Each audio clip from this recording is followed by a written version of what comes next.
can, if you need to right click and zoom out, you can do it on that webpage there, but we usually leave it. Why? Let's see how smooth we can do this. Excellent. Now you're live. There you are. Am I alive? Yeah. There I are. There I are.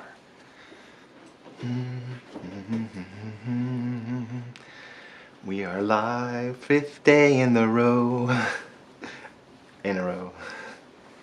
Hello, everybody. Oh, wait till somebody shows up. Is there some kind of panel that's really large? That's the chat box, right? So I don't need to see the thing underneath it. That's just the stats. It is the... Oh, is everything working correctly? Oh, yes.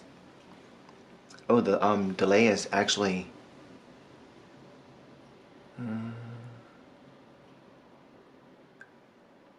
maybe forever. Oh, about 8 seconds or so. Typical, normal. I could probably adjust that.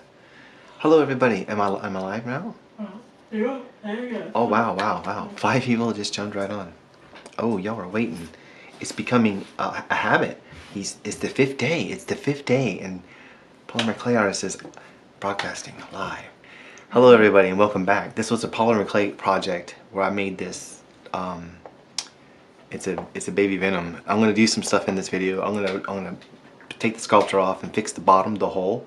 And, oh, first of all, I'd like to say Happy Mother's Day to all the mamas out there. Happy Mother's Day. I hope your day has been great, and I didn't know if I should broadcast today or not, but I kind of figured since it's Mama's Day and you can do whatever you want, if that's what you want to do is watch a YouTube video, then you can watch this video then. Happy Mother's Day, everybody. You got no comment. RMC bases. It just started nice. Yes. I'm glad you're here. Thank you for coming. Thank you for coming. Yes. Okay, so in this video, I'm just basically finishing up this for people just dropping in new. I've been streaming, like, this is the 5th day straight. I started a project, and I didn't really know what this is going to be, but someone left a comment. It's like, oh, this is that's a cute little Venom, and I'm running with that. So this is Baby Venom. I'll probably be redoing another one of these in the future. But it turned out amazing. I baked it last night for 30 minutes. So there's 3 different times I baked, 3 different clays on here got baked at 3 different times. The teeth were baked for 15 minutes, and then they were baked for 20 minutes, and then they were baked for 30 minutes. And look, there's no browning, no nothing, and you can see they all move. It's all rubber. This is all rubber, and it's, you know, I can drop it even after it's done nice. I mean, like, scratch it or something, but so that's pretty cool. Oh goodness, I think I just had a brain fart. What was I talking about? This is the 5th day that you've been doing this project. Oh, streaming. For the people just jumping in, it's polymer clay. It's an oven safe, bakeable clay that stays soft forever until you're ready to bake it. And then when you're done, when you put it in the oven, you bake it for just at a low temp. It stays hard forever, and it's a really cool material. It has almost no shrinkage, so you can do a lot of stuff with it. Colored clay, obviously. Nothing's not painted. And I made this in the past stream, so you can go back and watch it.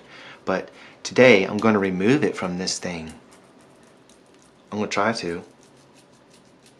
I'm pretty confident in the strength of the sculpture itself. I'm pretty sure that's wiggling that copper wire inside. There's a ball. If you remember, it was a copper wire. I went like this. And I did a little twisty thing right here. And then I wrapped that around, foil around that, and then that's that little bulb thing in there. So I'm trying to get the copper wire out of this wooden thing really quick.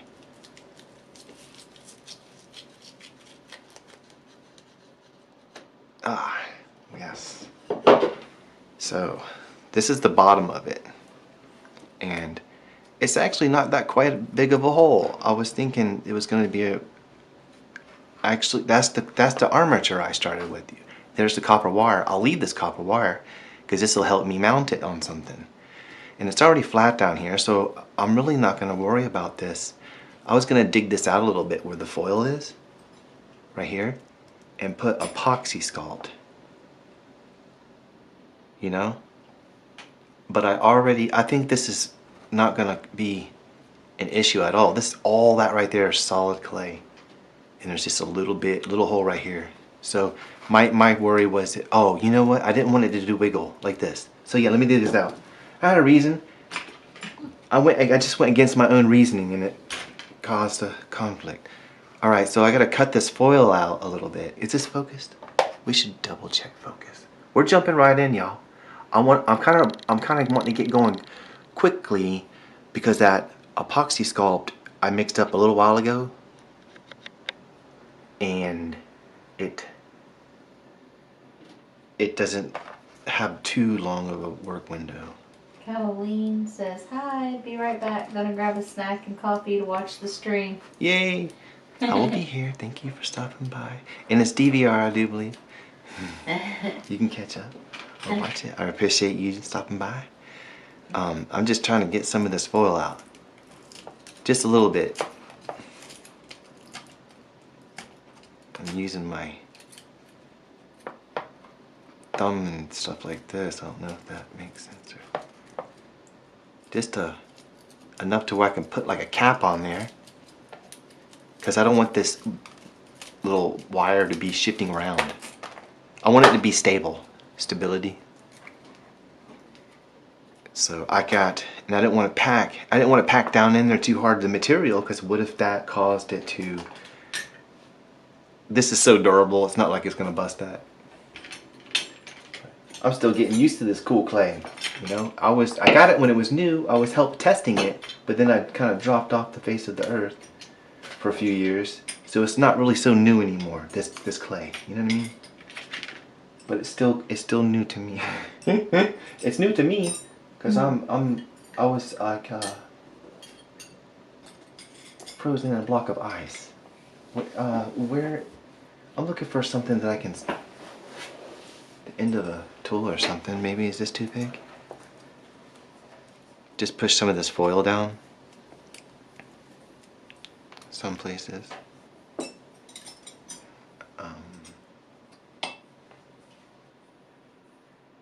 Here, this will work perfect. I can get that tape off there too. Push it down in there with it. RMC Bay says, ooh, imagine a Medusa with baby venoms instead of snakes. You get a Medusa head or something like that is actually not a bad idea. I've been thinking about it a long time.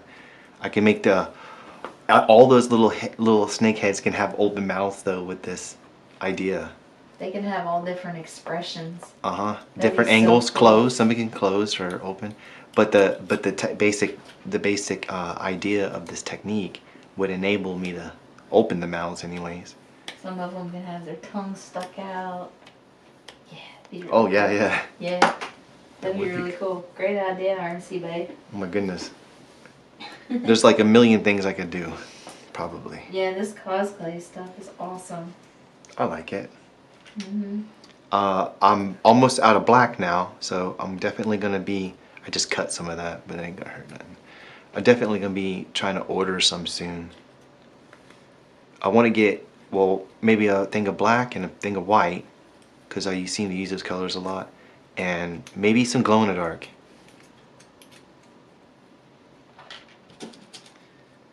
See what the glow in the dark's all about. They got it, I think.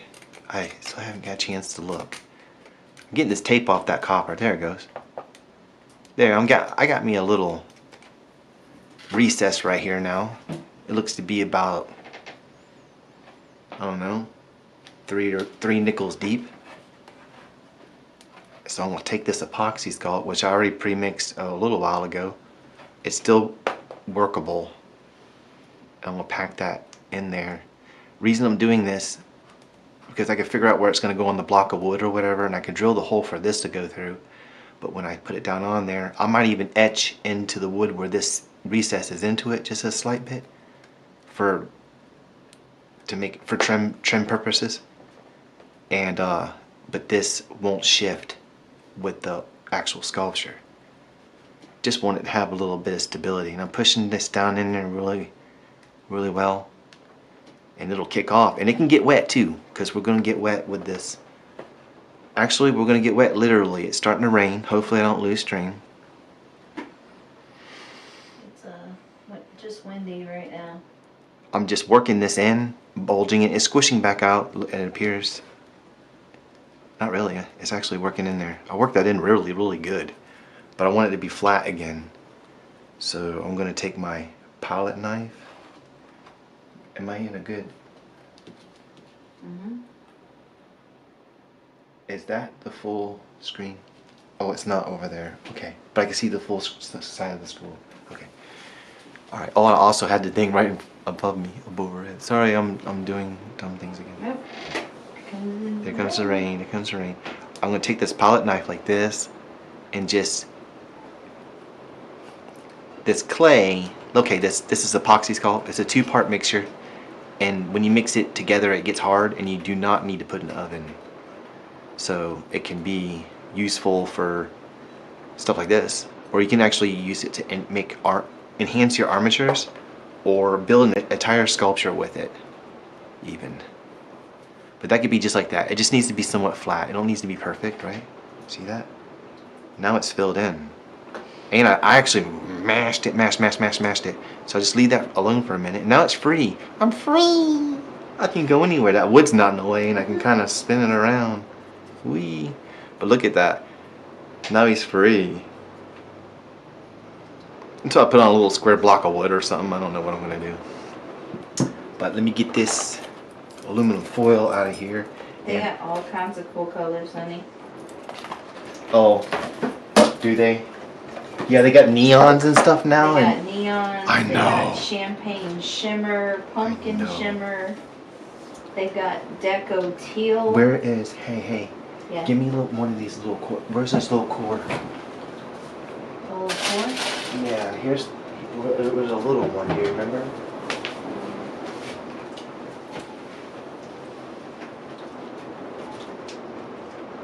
I don't know if this one would be enough. I want to use this epoxy sculpt. Or could you just hand me a piece of foil? Sure. Where are those coils? Oh, there's one. That's the one I just used to make this. Okay. It's big. I got this. I don't want to waste this. I think Willis ate that. Oh yeah, Willis might have ate it. Remember I was cleaning up foil. He might have ate it, and now he's gonna poop a foil ball. He might. I don't know. I don't know if it's enough to. Think, quick, think. Oh, piece of foil. I'll just make something small. Dances with Art.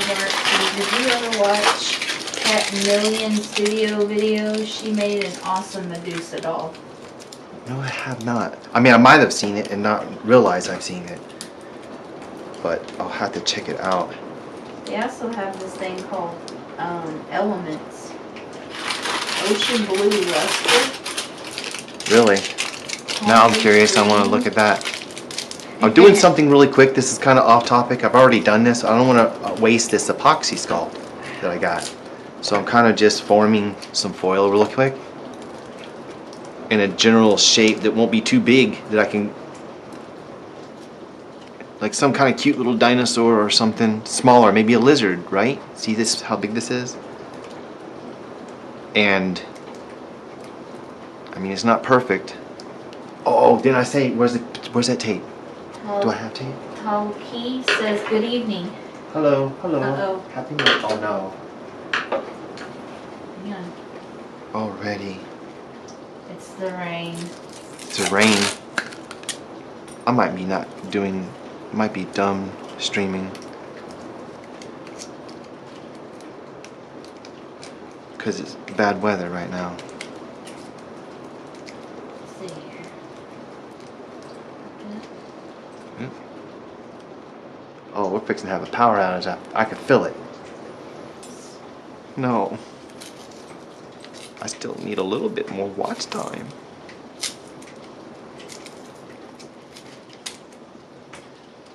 There, I got a little bit of foil on this. I don't know if they can still see. It looks like it's still doing. Yeah, it's still going. It's just the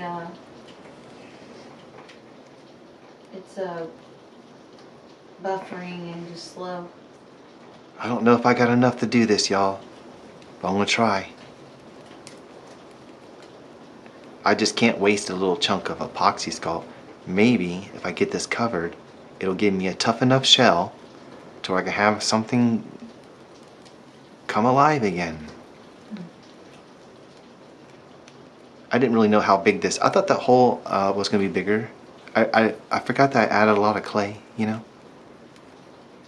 I'm just working this, trying to close it all up because we don't know. Well, I'll perforate it. So yeah, you're kind of seeing how I started this thing.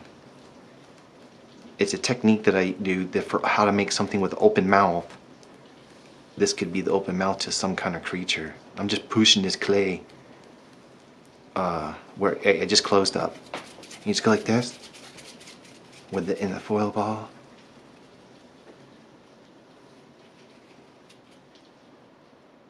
That's gonna work. We'll do something with that. It could be something. And I will perforate it. Okay, it's back to the... Oh, did they get it? Or did they see all that or no? Yeah, it all's been coming through. Okay, cool. So it's just me just talking about weird things then. I'm just gonna, well, this is how I did it anyways. It's probably a little too early to do this. It's a little soft. Now I can just put this to the side and just forget about it. And when I go back, I'll be able to pull it apart better because it's already cut. You know, I can cut it with a saw or whatever, but I didn't waste that clay, so Dancing yay. with Aardvark says, are you outside? No, we aren't outside. We are inside, which is right next to outside. Am I outside? I am outside of the box. Am I outside? No, it's raining outside. Pouring. So we might have bad choppiness. I don't know. So I didn't waste some clay and I got this fixed. I plugged this hole. And that can get wet. I think it even says on there that water, a little moisture will accelerate the tackiness or the drying part. So I want to do a live sanding and doing, you know, how I would make this look like a lustrous jewel, basically, where it's automotive and you can see every light in the room on it and stuff like that. It's really easy and it's fun. It's fun to me, but the very first thing I want to do is I want to free this teefer from this tongue. It's on there. Like, I know it's on there because when I move that tongue, it's the teefer's going with it. And Dances with Aardvark says, Cat Million Studios and Nelco are always good for ideas and inspiration. yes, well, yeah, you can just go through like Instagram, like or what do you call that app? Any place that shares content. Like I'm part of groups on Facebook, sculpting groups, and they make stuff all the time, and it's very inspiring. Of course, I probably wouldn't try to make the exact thing they're making. No, but Well, I could ask them though. I would but be like, you can look at things and get inspiration for your own ideas. That's what I do with cooking. you know what? Hey, while I'm thinking about that, I did ask an artist, hey, do you mind if I just take one of your pieces and try to copy it and see if I could do it? And he's like, yeah, just make sure you. Well, I don't even think he said that. He seemed like he didn't care. It was Casey Love, actually. I asked him again, and it's like 10 years later. Hey, do you still mind if I copy one of your crazy? I just freed that tooth from that, and it made a dimple, a little. It made a stabby. It stabbed it. Okay, the tongue. So what we're gonna do, we'll do a little sanding, a micro bit of sanding on the tongue, and we'll leave that hole there because the tooth rests there anyways. It'll return to that spot every time. I mean, if I rough the tooth up, I could put it back there. It's not a big deal. Caroline says, hi, I'm back. I brought my dinner and coffee. Now I'm all set for the stream. Yay! Are you watching it on the big TV or on your phone or a tablet? You could probably cast these from your phone, guys, to your TV, and it's not in 4K, but it should be really nice. Should I turn off this light here? It'll reduce the brightness. It'll reduce the... Once this gets wet and what I'm actually doing, I'm gonna go ahead and get started. Now that this was an emergency, I had to do that really fast, that clay. But I got next to me some sandpaper. This is 80 grit. It's from Gator. It's pretty rough. I also have 60, but that's way too rough. And this is like, this is 400, which I didn't want that 400. This is also 400. It feels better. And this is 600, and this is, I think, another 80. This is the only between 100 and 120 grit or 150 grit piece of sandpaper I have in the house. So it's kind of, it's gonna be tricky, but I think I could do this. But I start. Caroline says, I like watching it on my computer. Oh yeah, you can definitely do that. There's it'll work on anything really, I think. Some people's refrigerators, you could probably watch it. Of course, I don't know why you want to stand in the kitchen, but that's cool that you could do that now. I mean, if you're in there cooking, you Oh, can yeah, have it playing on your refrigerator while you're cooking. Yeah. This is a good opportunity for me to share with you this technique on how to make this look like that. It's very, very simple. The very first thing you do, I'm going to start this dry, and then I'll add water. Basically, the green 80 grit and this stuff right here is going to be dry. And I'm going to do it very gently to not kick up too much dust. But this is already cured, like baked in the oven plenty. So the debris would just be rubber.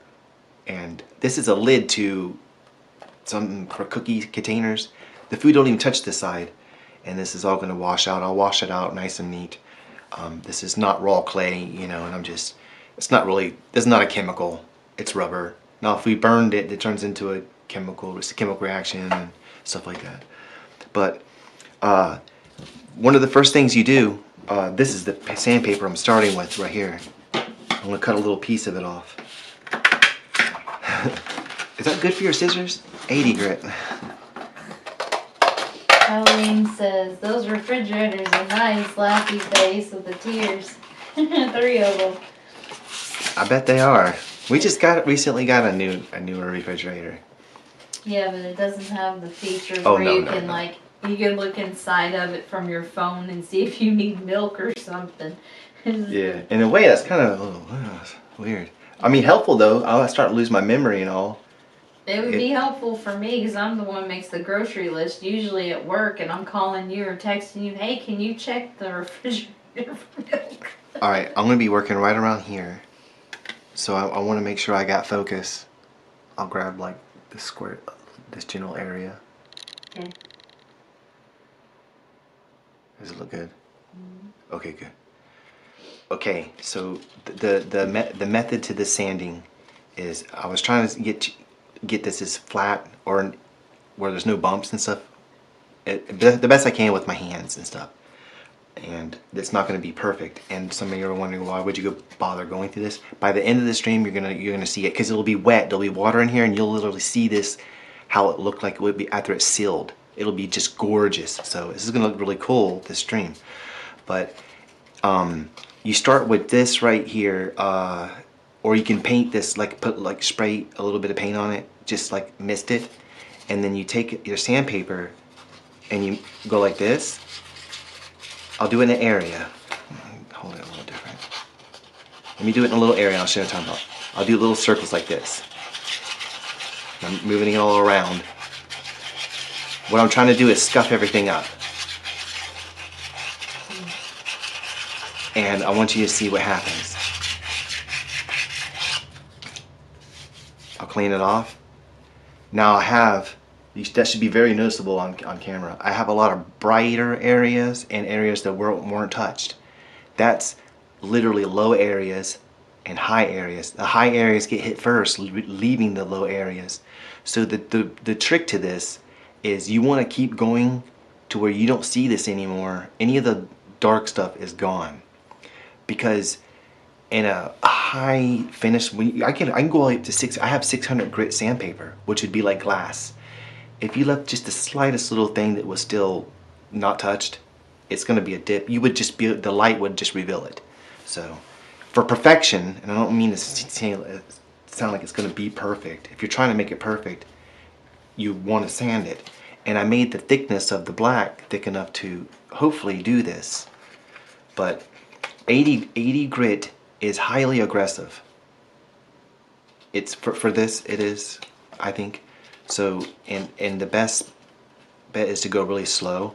And I try to curve my sandpaper like this, just a little. And I'm putting the pressure basically just right here on the edge. I'm using just a piece because I can cut a strip, a tiny piece like this big, off and start again.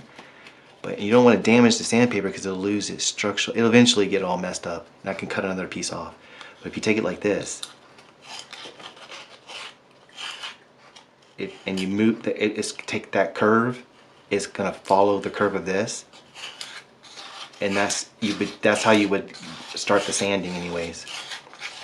But right here, you do this first thing I was telling you, where you just kind of do circles, and it'll show you what areas are bad first. You can get like a map of what's going on. All the finger presses or the high spots. It could be thick clay. It could be air bubble. Trapped. Now hard. So this is going to speed the job up immensely and ruin my stream. Tell Keith says, imagine going to the fridge for something and zoning out while watching something on it. Just standing there, hand on the handle for over half an hour. And no wonder why you're losing weight. You never get to eat because you forget. It tells Keith, yes, the amount of times I go to the fridge and forget what I went there for would increase for sure. And tell Keith says 100%. I'm getting bad about forgetting. My memory is slipping and stuff. I'll go to the microwave and there'll be food in there that I already like. It's like, wow, Hot Pocket. No, it's a joke. I heard that somewhere. I like listening to comedy sometimes.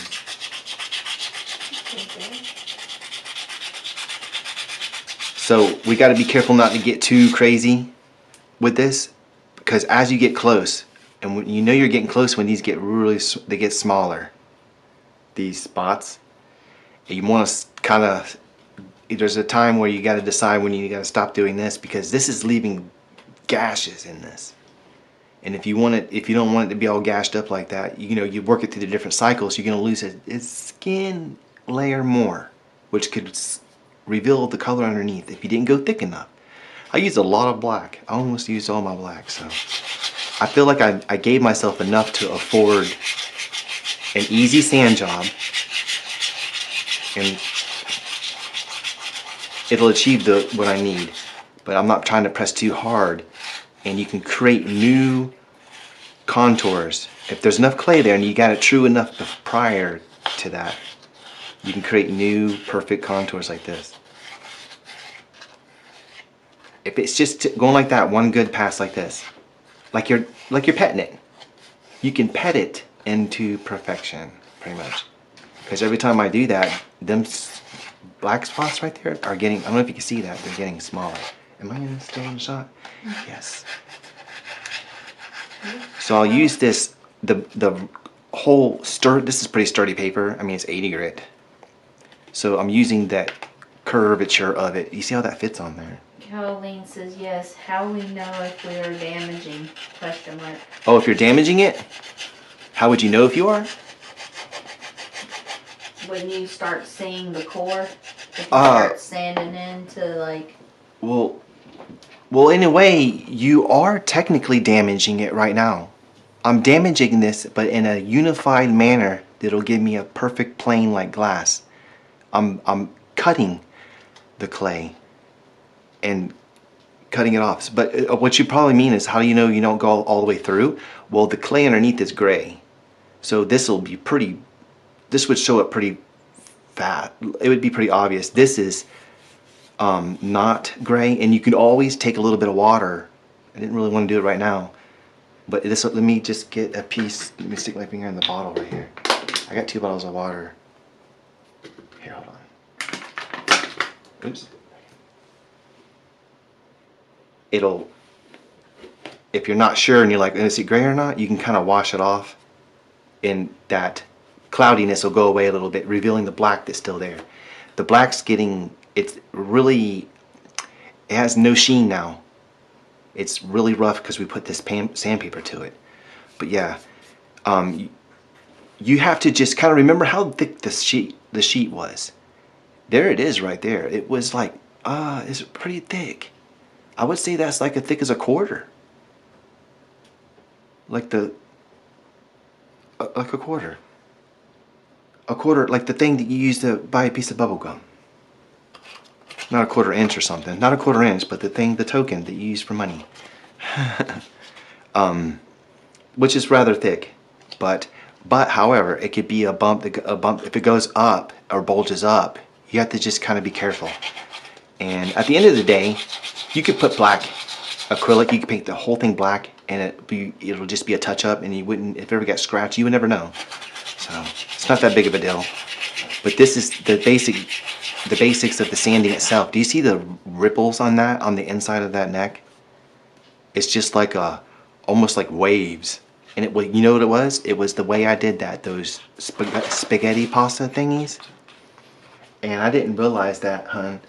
I just assumed that you just run a sheet through there on the thickest setting, but you could have technically run the thinnest setting through there and it'll make little spaghettis or Alfredos. I'm talking about this thing right here. I used it to rapidly build out that. I put a clay through here, but it was the thickest setting. I didn't think that it'll cut anything, even the smallest setting, because the metal overlaps down in there, the cutters. It'll sever even the thinnest or setting 1. So I could have literally just used the thinnest setting or setting 4, which would have been better, and just put smaller pieces on there. Caroline says, okay, I guess I understand. How Keith says with practice you can kind of feel it. Yeah, this is you'll get it as you go. But the main thing is you don't want to put pressure on the sandpaper. I don't want to sand and talk because maybe you can't hear me. But basically damaging it is where you're sanding it down too far and uneven to where you're gonna have, like, you're gonna get down to the part underneath the black. Yeah, you gotta go really slow and just pay attention to this, because you want to stop this when this gets really minimal, where it starts going away, because then you can start working on taking all the gashes out, which will still reduce some of the layer of skin with the little slightly finer one. This one will it'll help take some of the deep stuff, and then it'll leave new finer ones, and then obviously you keep working through the different grits. But every time I go like this, and I also found that this clay sands just as well as the normal clay, but it helps to arc that paper. I like to use a little square and go like this. But even if you didn't, say you're worried and you think you're gonna burn through, you could just give yourself a really good surface like this, right? And then have the little dents. It'll be dented or something, if you want.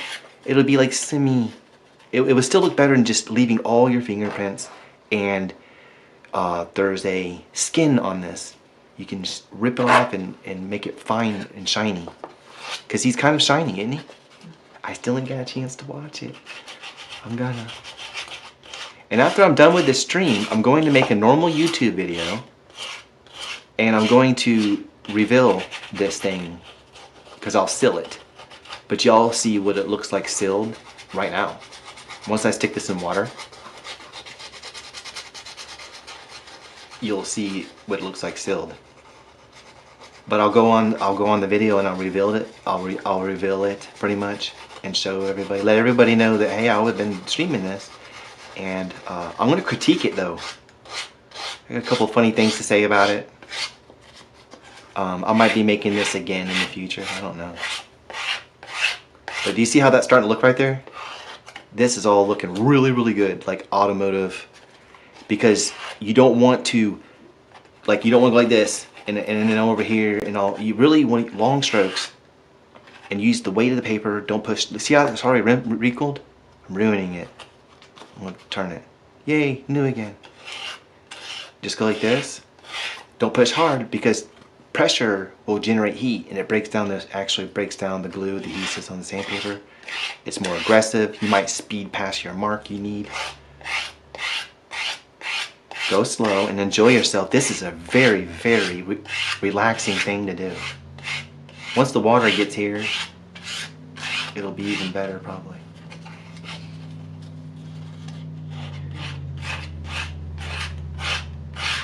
I really try to lean towards doing long strokes like this. Like I'm trying to still get this area right here. But instead of just, I mean, in a pinch you could kind of feather it out right here. You could kind of fake it a little. But I try to do larger, just larger areas like this. So it disappears. Or not. Remember, get it close. Because we're going to work through other grits. Here's one right here. I'll give these two right here. A few.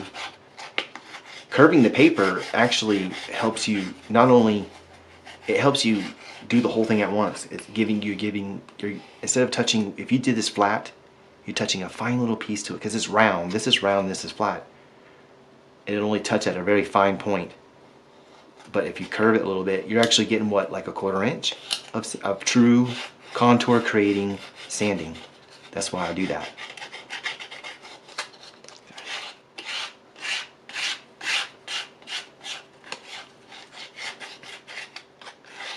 Changing your direction, cross-hatching, is the most aggressive way to sand. So if you're trying to get rid of a bump or something, you can drag it around the neck like this. That's a contour that will correct by dragging the sandpaper, and this way too. It's a direction that can be corrected. So this is making that look fine. Going around like this, I can hold it right here. This is actually really durable. It's like, it's rubber. We're sanding a block of rubber, guys. It's so cool. I can't wait to make, I might, in the future I see myself making me a homemade up, like I'll gut an oven. That way I could do that large life-size stuff. With this new clay, are you kidding? I'll get pounds and pounds of this stuff. Let's get crazy. Oh, I'm deaf. I gotta pick up a little steam first. I got to let the channel build a little steam. How's it doing? We're doing good. We're doing good. Once I get the water on it, people who stop by will be like, oh yes, this is. But this is it's best to get this part done first. Get it close. I'm now doing the side of it before it was the back. So now I'm kind of doing this side. You could hold it one way like this and just do it good like that. And then maybe turn it a little bit like that, you know what I mean? And then do it like this. But that's gonna show me everywhere. Look at that interesting little pattern. It's almost like an S or a 9, like some weird signs and stuff. Those are dents. This is all relatively the same plane. It's done been kind of cool. It looks like leopard spots. Yeah. Talkey says it's also important to work as uniformly as possible to keep it even. Yes.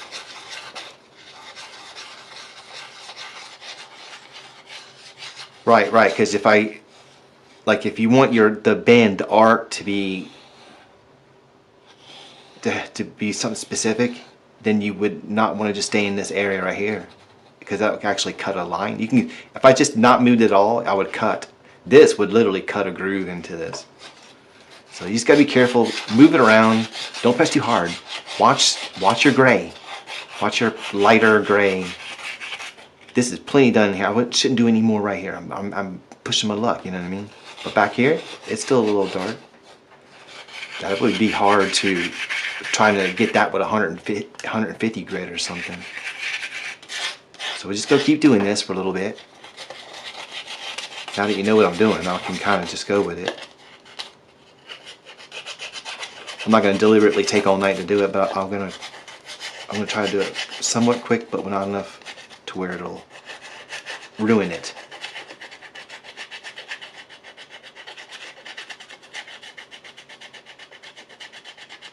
And also, I'll have to consider what I'm gonna make next. I'm actually kind of shocked by the outcome to this project. I'm thinking what everybody else is thinking. Yeah, I'm just gonna hop on here and just mess around and get me some time, some watch time. I wound up making a high quality AAA. I mean, not AAA, but like I like this. I like the quality of this. It turned out to be quite nice little streams, and it's all there. You can go back and if you missed it, you can catch it, which is cool. This sandpaper, look at that. It actually works really quick.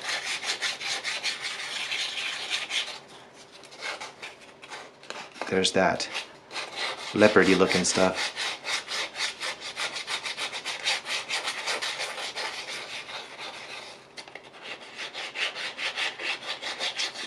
See, the more you press on it, the harder it'll be. So really, technically speaking, if you do it really lightly, as light as you can, then you're reducing the speed of your cut.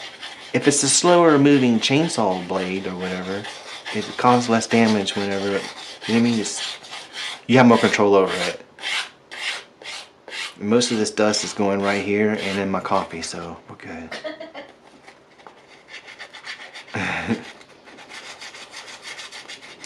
It builds character. No, I can't say stuff like that. Try not to eat or consume the dust and snort it and stuff like that. Be safe, everybody. Use common sense. Really, you could use it.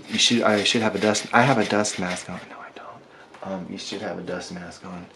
Just use one of the colored ones. Talkie says, I'm sad I missed your first stream. Stupid notification system. Well, it's also, I'm just popping up out of the blue after years. And this is, I know I've popped on here, I'm like, I'm back, guys. I'm back. And then I'm gone again. That's not happening this time. Just wanted to point that out. It's embarrassing how many times I've done that. And now that you kind of know how to do the whole streaming thing, like how easy it is.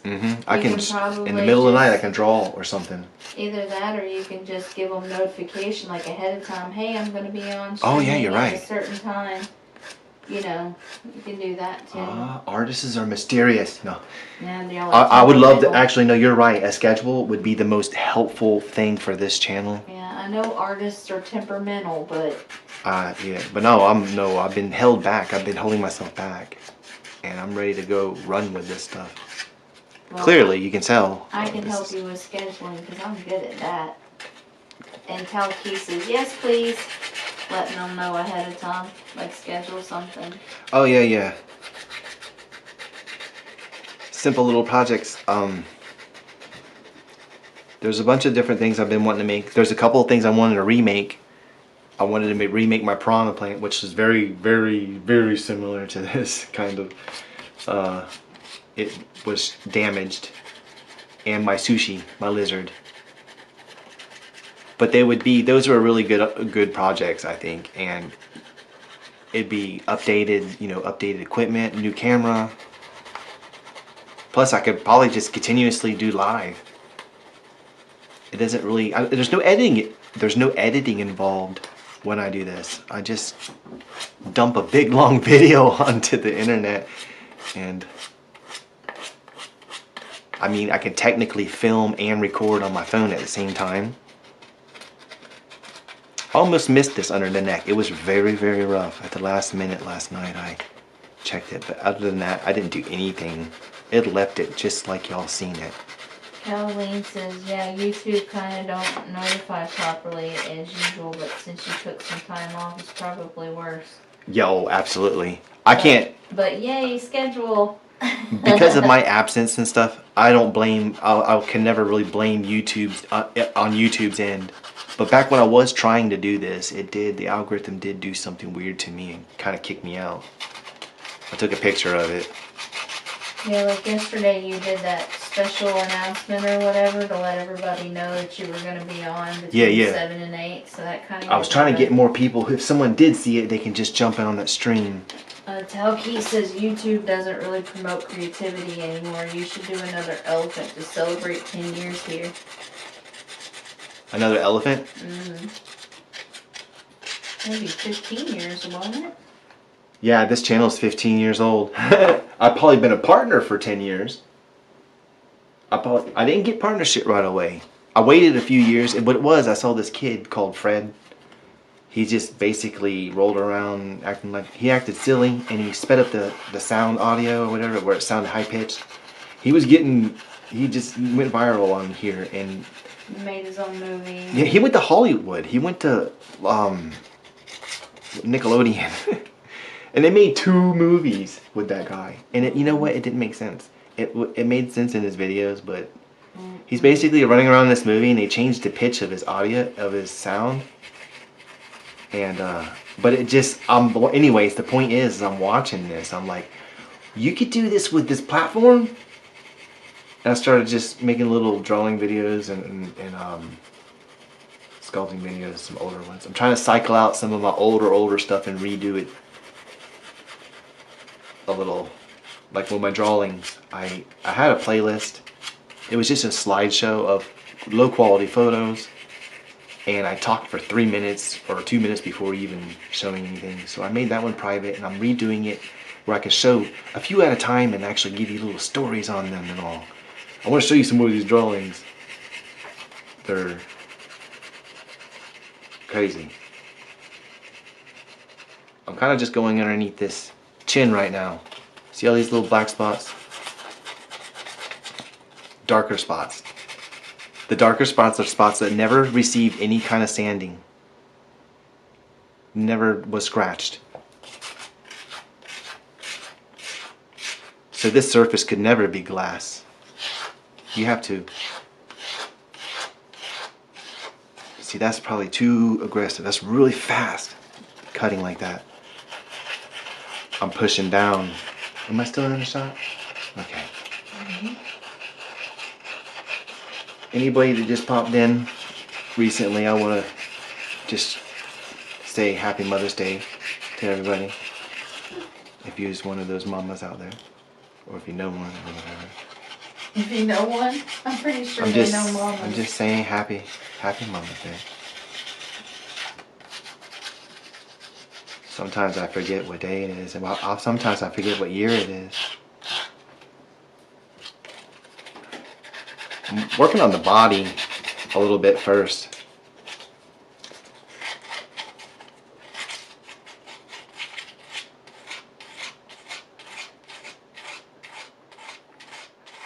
And then I can do the top of the head, which I could, like in areas right here, I could opt to do it with a finer sandpaper first, because it's such a small area. It could be corrected.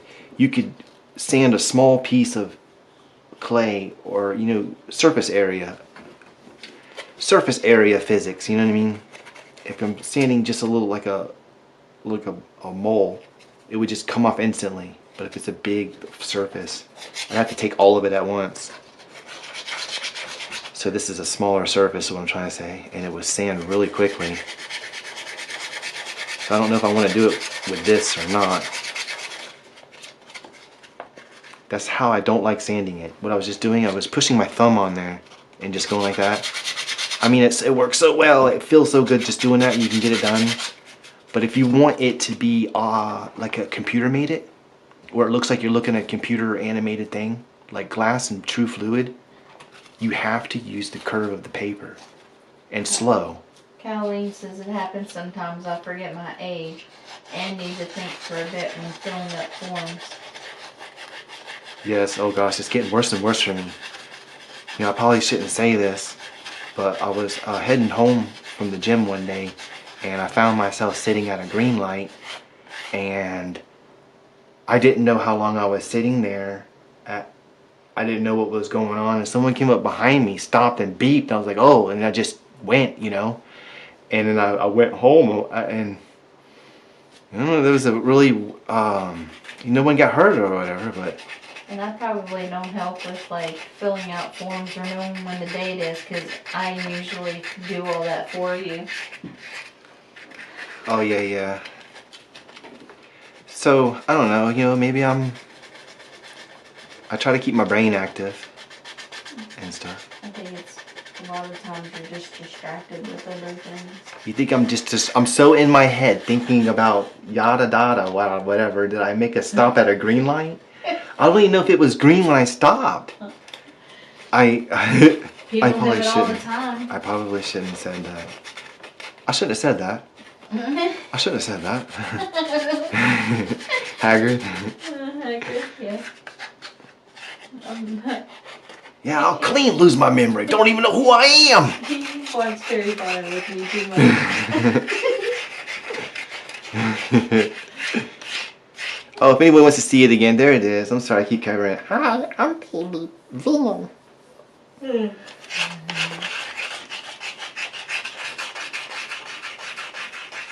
Are you sleepy, hon? I know you're not bored. Who? You sleepy? Yeah. I know. We've been doing this 5 days in a row. And you got me started. You can kind of go play a game or something. It's just, I've been working Yeah. too. And I've been getting up at 5:30 and I don't sleep good. Well, I appreciate you helping me this. I panicked. I was so panicked that I couldn't even move. Like, I couldn't even. And I'll have to.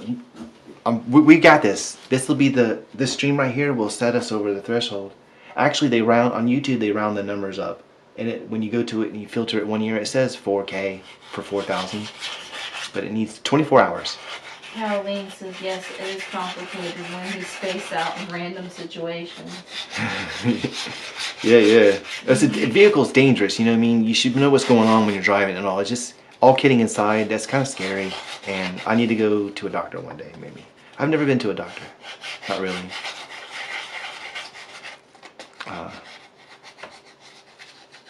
But Yeah. well, not a real checkup. Going because you're concerned about something. Colleen says, bro, you just exposed the reason I decided not to learn how to drive. I would 100% do what you did too. You never learned how to drive? Is that what? That? Oh, really? Yeah. And also me getting older, I'm a lot more cautious. I feel I'm highly. Driving Miss Daisy. Well, no, I don't drive too slow. I'm just really cautious about the amount of mass that I'm in control of. It's an extension of my own body, and I can feel the responsibility of it and all. Like, if your steering linkage breaks and those wheels just go all willy-nilly whatever they want, you have to all that mass has to come to a stop. Kinetic energy. And it may not just roll to it. What if it does it while you're rolling the vehicle? You know what I mean? It's like, oh my gosh. So that would be even worse if you were speeding 10 over. So why do it? That's why I just don't do it. I do. You better not. You don't do it when I'm with you. We're safe. Everybody be safe. Other people are out there too. It's not just you.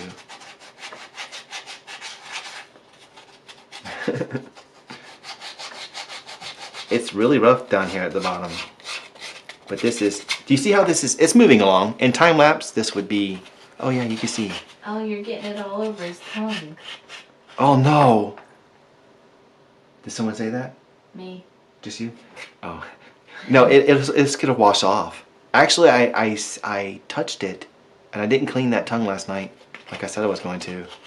We're gonna clean it with a little bit of sandpaper.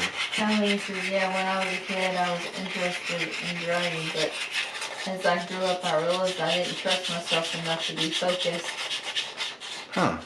Well, at least you were able to make that call. There's a lot of people that.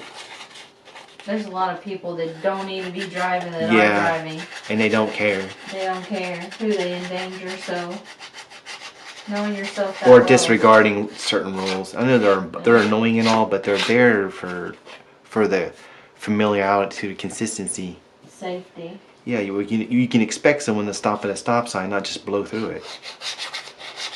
You should be able to expect that anyways.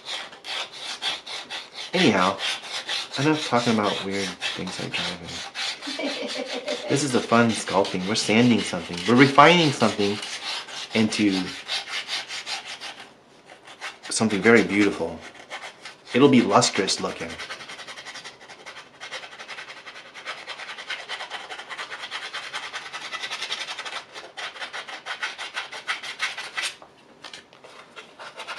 But when I'm using the paper like that, I'm always just kind of putting that pressure on there and using that end. It does, if you go light, you don't even damage the paper. You could just do this probably not indefinitely, but enough. You'll get your use out of it, that piece of paper. You can always cut a little piece right here and get the roughness back if it comes or leaves.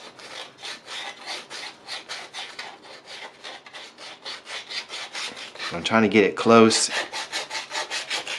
a little closer. The other phase of it will be prettier. I'll be working around, when I get it wet, I'll start working on the mouth and teeth and stuff. I'll clean them too. It'll be fun. I just have to get through this. It's a process. I'm being gentle and I'm not kicking too much dust up, so it makes sense to just, I can stay dry for a minute. But if you're doing this, you probably should have a mask. Just to be safe.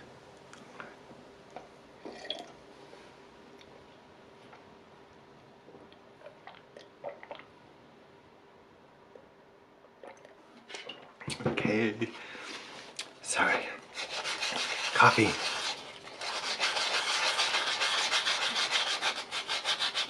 You know, I might rinse this out too before We'll put your water in. yeah, why not? Why start with such a dirty thing?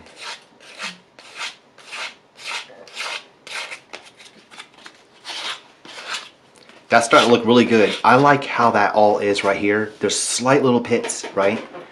But by the time I get all this rough skin back to the original clay is real lustrous. Do you remember how it was when it was wet? It'll look like that again, but shine. I'm gonna go check my Ellis. Okay. Is he outside? I think he's in here sleeping. He could go outside too. That dog's so precious. Yeah, I played with him a little bit today. I felt guilty. He's upside down with all of his legs sticking out. Let him sleep. That way we can do this little screen. That little dot, that little spot went away right there. Gotta be careful doing that because it don't need to be completely. You could, if your clay's thick enough, the black, if you can afford it, and it's not too. Okay, a scenario. I could have sanded the gray, right, before doing the black. Then I could have ran the black through the POS machine on the thinnest setting and did this. Because it would have been already honed. I would have honed this a little bit harder with gray than this black. Because I could actually paint it gray with some spray. And you would see the low spots again like this. Get the gray perfect. And then run the black through the POS machine. On almost the thinnest setting. You want to give yourself some to work with. Because what if you nick it or something? It's got a little bit of thickness so it can be fixed later on. It's got kind of like hardwood floor. You know, you can resand them. That material it goes all the way through.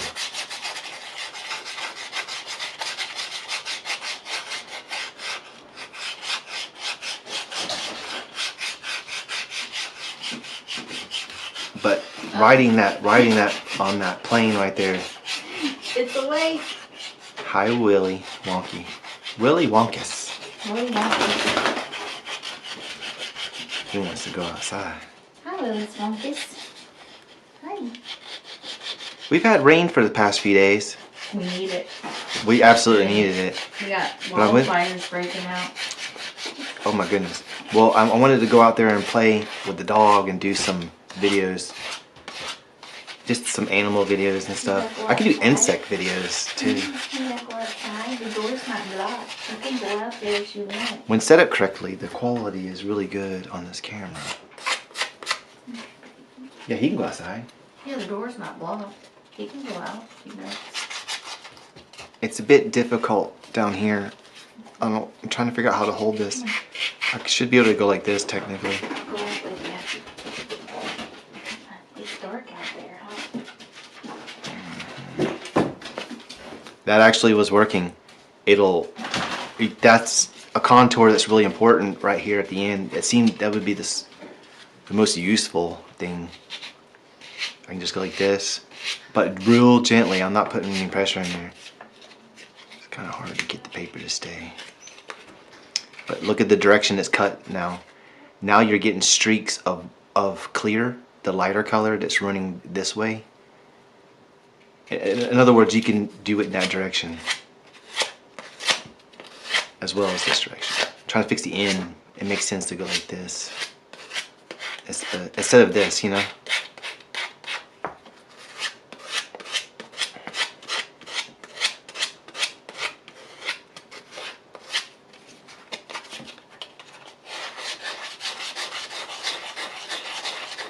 Right here is the best.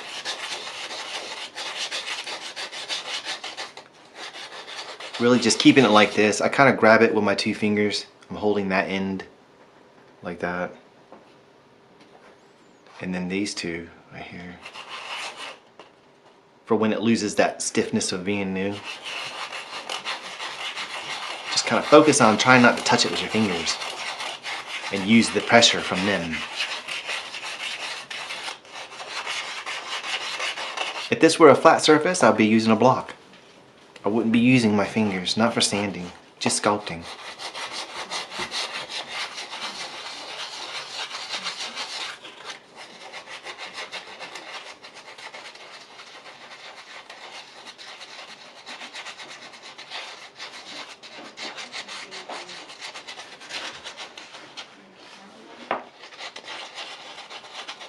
Surfaces.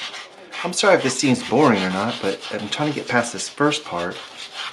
I'll get it closer, and I can do this just a little bit right here on the head. I could do that. Because this, obviously I want this to be correct. But around the eyes, I don't need to sand it down. I could technically sand it down. I'll lose some of the details and all. This is a bad idea if you want to keep the height to that, the little snakes we did. Bad idea for 80 grit anyways. If I would do 600 or something, if you had, I'll work that, but up to here maybe, you know what I mean? I could use this paper right to there maybe. And then it's still movements like this. Because you're still seeing low spots and all. It's weird.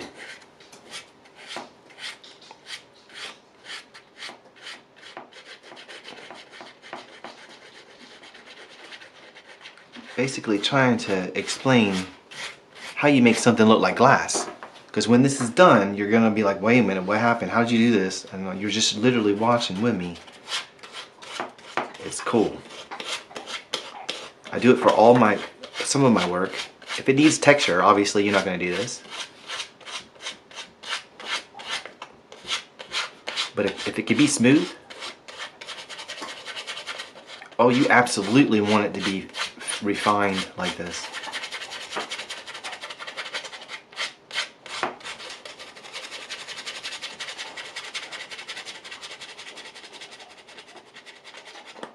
Now I am using my thumb, but because it's the inside, it's really not much I can do about that.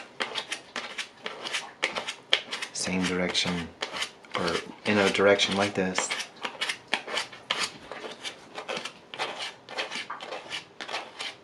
Just basically rolling that paper around my thumb and cutting that clay. That looked like an air pocket. I mean, it didn't do anything to the clay. Okay, so Talkie says the black clay isn't the same epoxy clay as the gray, is it? It's cause clay.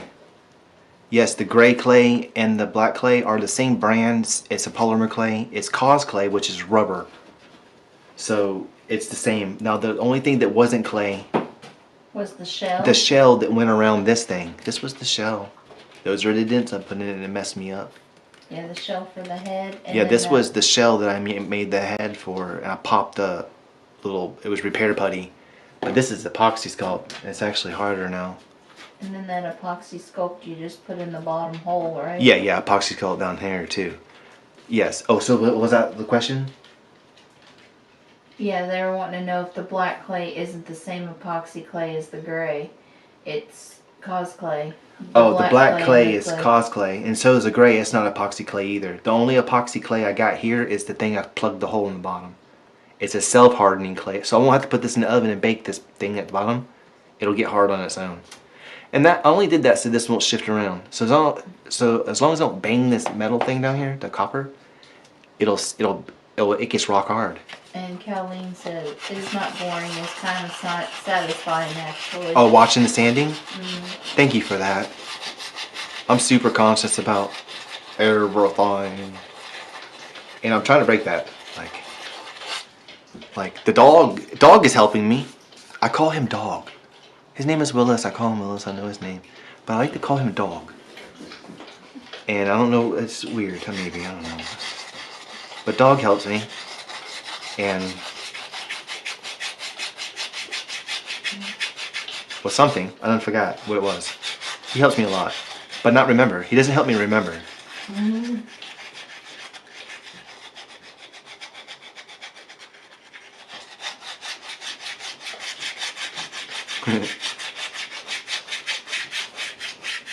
More motions like this. I'm getting this really awfully correct, but it's for cutting. See, if you do this several times this direction, like 1, 2, 3, 4, 5, 6, 7, 8, 9, 10. Now you cut a lot of you cut a certain track in this direction, right? You can guarantee it's all the way across in this vector pretty much, or whatever. Now if you go in this direction, same number of times, you're cross-cutting that same cut you just did. It's the fastest way you can cut on something. So you like this, and then one. There, that's the lickety split sanding.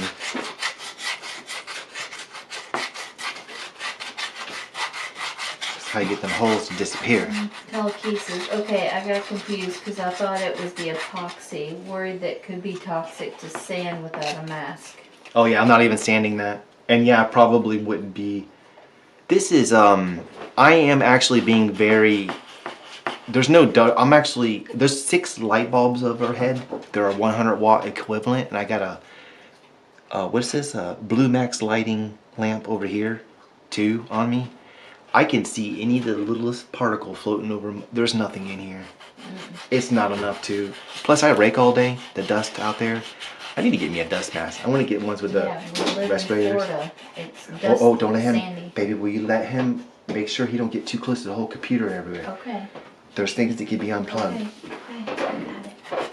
Come on, Lois. Come over here. Come on. If you have to slide away, or That's what I'm doing. well, watch the cord.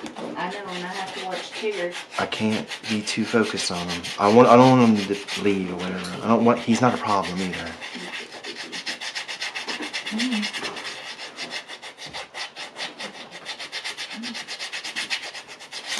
It would be shameful to do all this nice work and then just I'm being lazy. I don't want to. Nah, you know what? And then when you finish it and you go to spin it around, you see that dent and the light. Your shiny little light bulb is perfect, and it goes whoop when you move it. It'll do it. Just take the time and do it how you would want it. Keep your curves. Keep running in directions that will make it.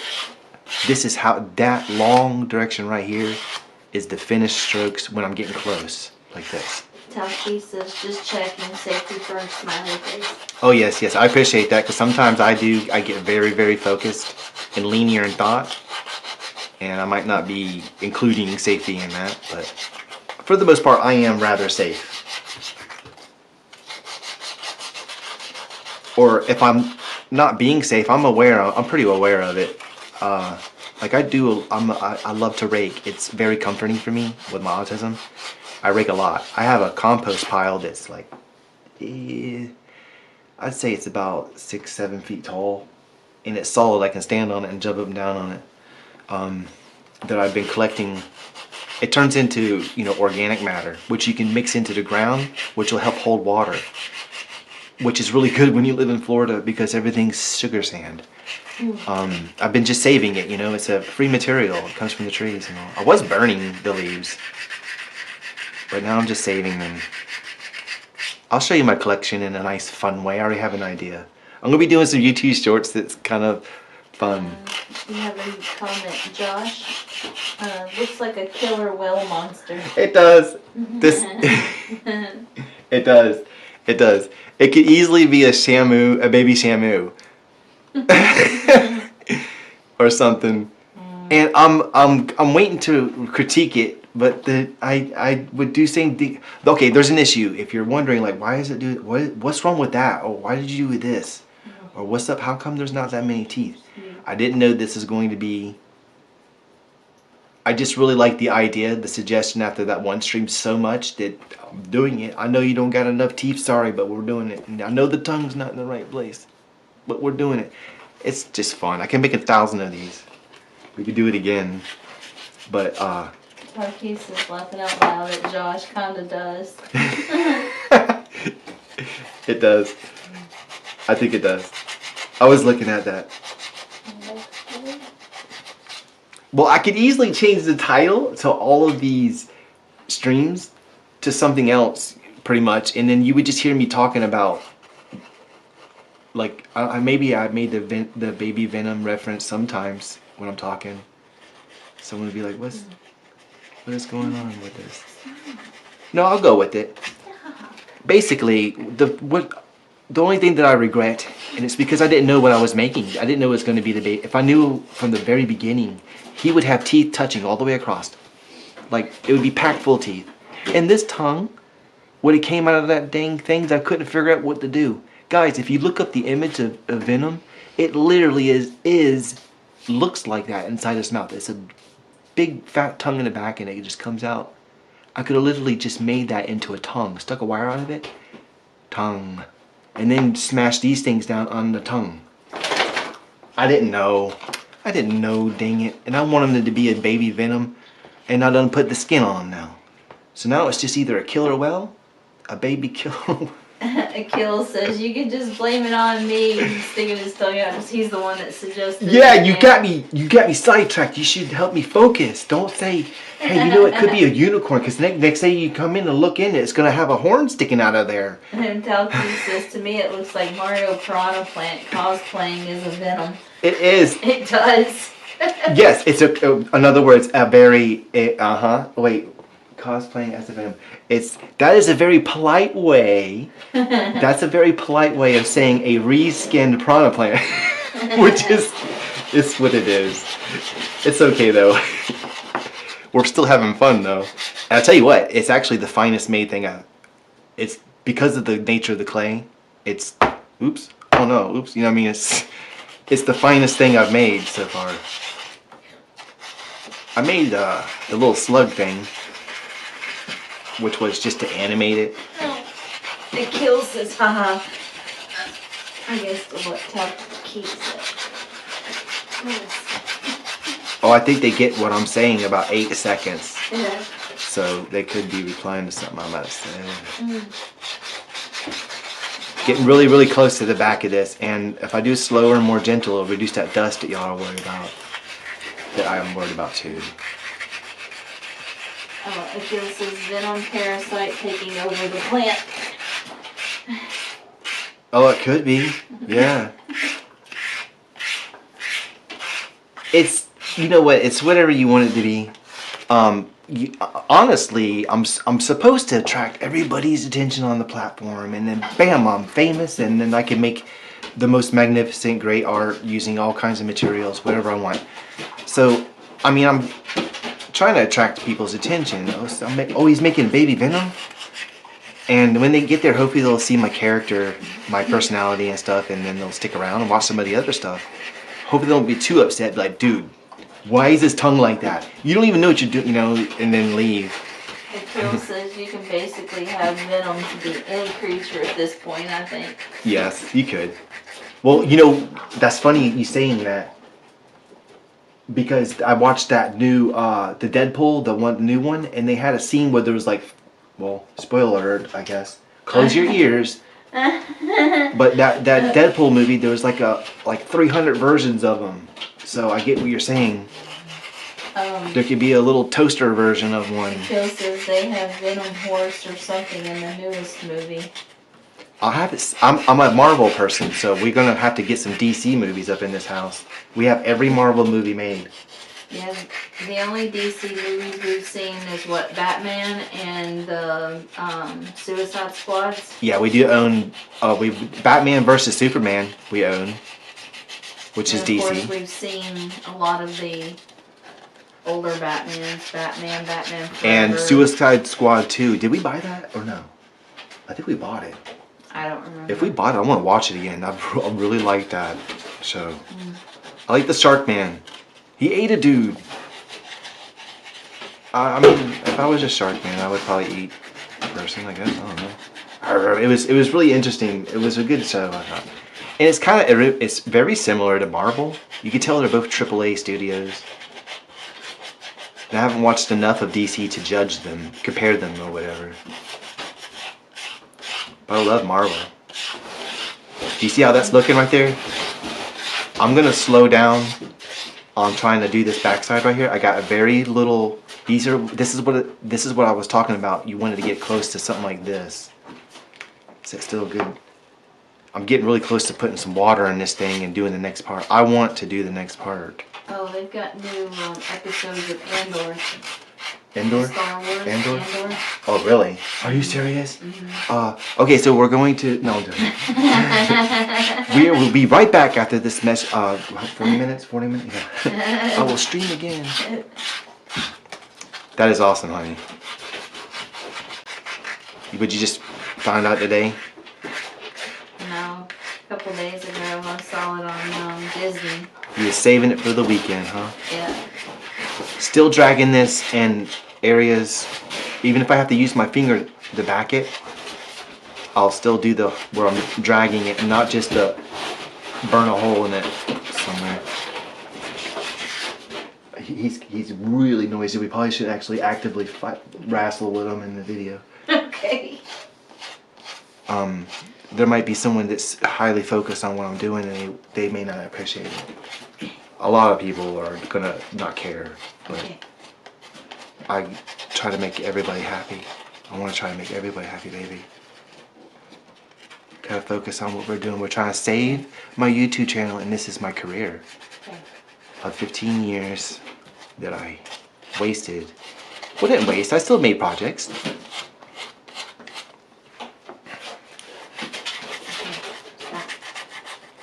Always good. Just don't drag and try to drag him around the room with it. Don't fight with the dog. Like, don't. You're good. You can play with the dog. We were playing tug.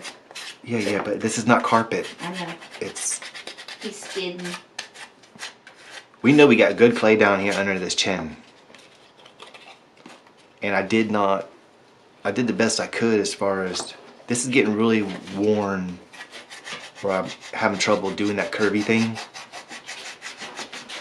And if I want this to look how I'm thinking, I have to continue doing the curvy thing or longer strokes like this. Josh says you could make it green and turn it into the talking monster plant in Little Shop of Horrors movie. It's a classic movie. Plant was banned. Named, not banned. It was named Audrey 2. Oh, really? Yeah, You made the piranha plant. Yeah, I made the piranha plant for Mario. Which is kind of like that. The Little Shop of Horror was a more scarier looking, rougher looking. People's made that. It's a popular thing. Could make the cow plant from The Sims. Yeah. That would be cool. Something squarish, have like some angles on it and flat surfaces. Be something fun to do. But yeah, this is that's how I wanted to make the piranha plant one day, a long time ago, and I have this problem solving thing that I do in my head. I'm like, or how do I approach this situation? How do I achieve this? I want to open his mouth and have teeth in there and have a tongue, and I thought, well, why not just build? What I was thinking is the skull itself, the cranium, build that and perforate it like I did this. This is a baby piranha plant waiting to happen. Because you could open up, you put a tongue in there, it's her teeth. You could do it. Colleen says, with all those ideas, we will have an army of monster plants. Big smiley face. Yeah. This is to enable you, potentially, or just to entertain. You don't have to start sculpting to watch this. You could absolutely just watch it because you find it entertaining. But That's what you can do. You can start your own line of piranha plants with different characters.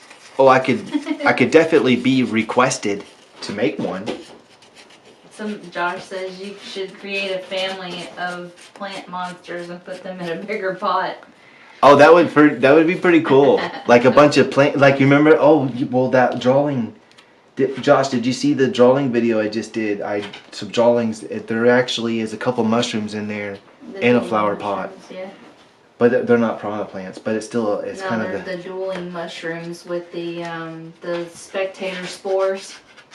Kind of the same concept. It's a plant, anyways. The spores is a fungus. So this bottom right here, where this lip is, I didn't work that snake over to the other one very well. And I just made it to where you can't see it very well. So I'm having to just go like this with the sandpaper, and I got to be careful not to cut the teeth or the gums too much. In worst case scenario, or when in doubt, go to a finer grit sandpaper when you're doing an area. Because if you're worried about doing too much work or ruining something, you're doing it at a slower rate. You know what I mean?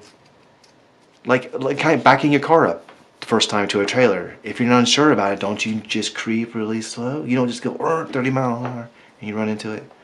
So you slow down by doing this finer sandpaper. So this is, not only is this still 80 grit I'm holding, I am now putting it on a very small surface. Just so y'all know, it's the pounds per square inch just went up immensely because I'm touching a very small thing versus a whole flat thing. So what I'm trying to say is I gotta be very careful not to overburn this clay with, as rough as this is. You have to be mindful using 80 grit for something like this, is what I'm saying.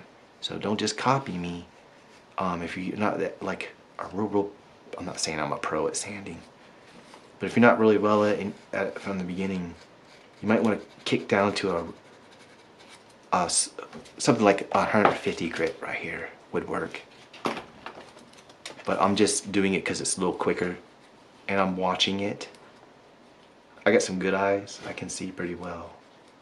So, but there's a darker line next to it. And this is highly visible, this lip.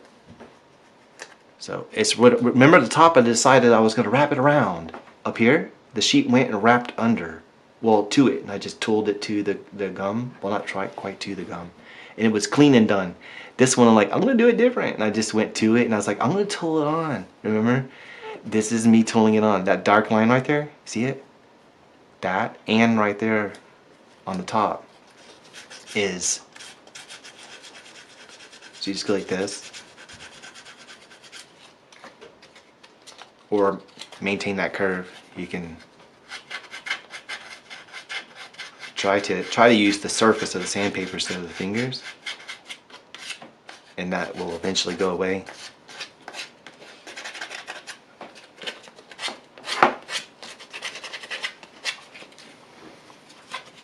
I can't wait till I do the wet sanding part. But you want to take the time to do these other steps. See how there's no shadows there now on that tip area. It's just a little bit more right here. I'll see what I can do.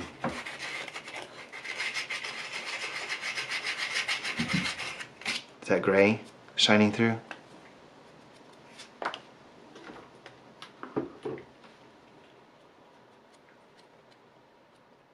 Maybe. It could be trash too. It could be trash in the black clay. wetting that kind of messed me up with seeing the gray. Seeing the hollow spot? Yeah.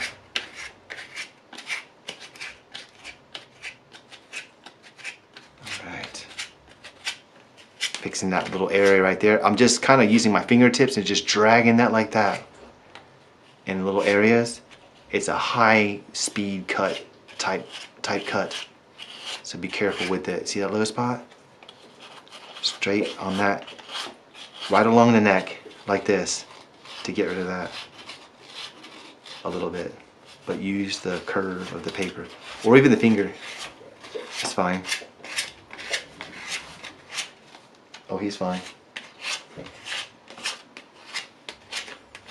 Sounds like a neighbor has got something going, but it's not noticeable enough to do the copyright thingy. You gotta be careful not having music in your videos and stuff and streams. I'm not too worried about it. This video will make like 69 cents.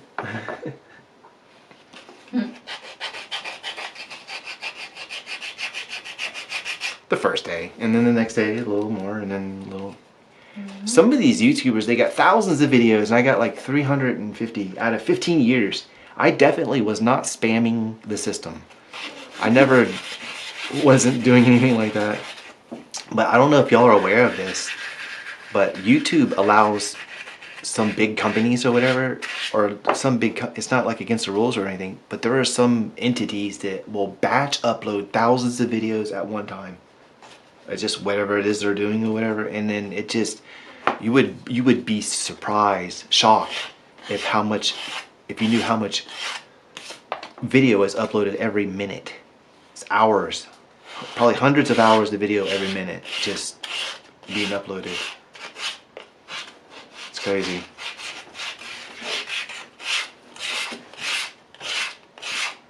That's what you're competing with in that sea of content out there. And I don't know how well I don't think they promote. It's automated. It has to be because it's a massive platform, and you can't. There's a lot of algorithms in place and stuff. So, do you see those scratches, those gouges I'm putting in that? I'm gonna stop all this area right here, a little bit more here. I'm concerned because I have to remove those gouges, and if I don't have enough skin left of the black, I'll burn through while I'm trying to make it finer, and that might be a little bit of gray trash that got in this, or it was a high spot pretty bad, that little gray. I don't know if you can see that, but you'll see it when I start wet sanding it. Yeah, I can see it. Yeah. Caroline says, yeah, the difference is that the viewers want to see good content of the creators and not the 300 mass-produced videos from the companies. Yeah.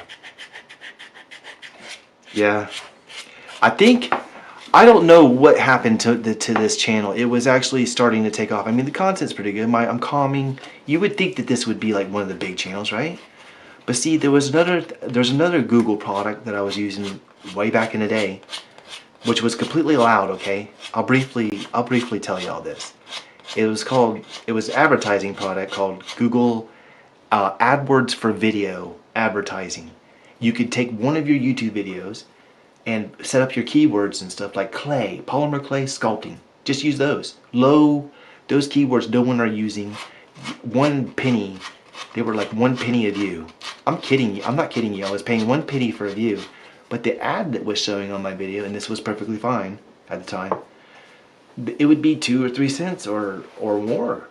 So literally, there was this brief little window where if I had somebody that would have invested in me, I could have tripled the, just promoted my channel and the traffic that comes in, and it builds up you're on an algorithm, and you get like every day your video will get like certain type of activity years after the fact.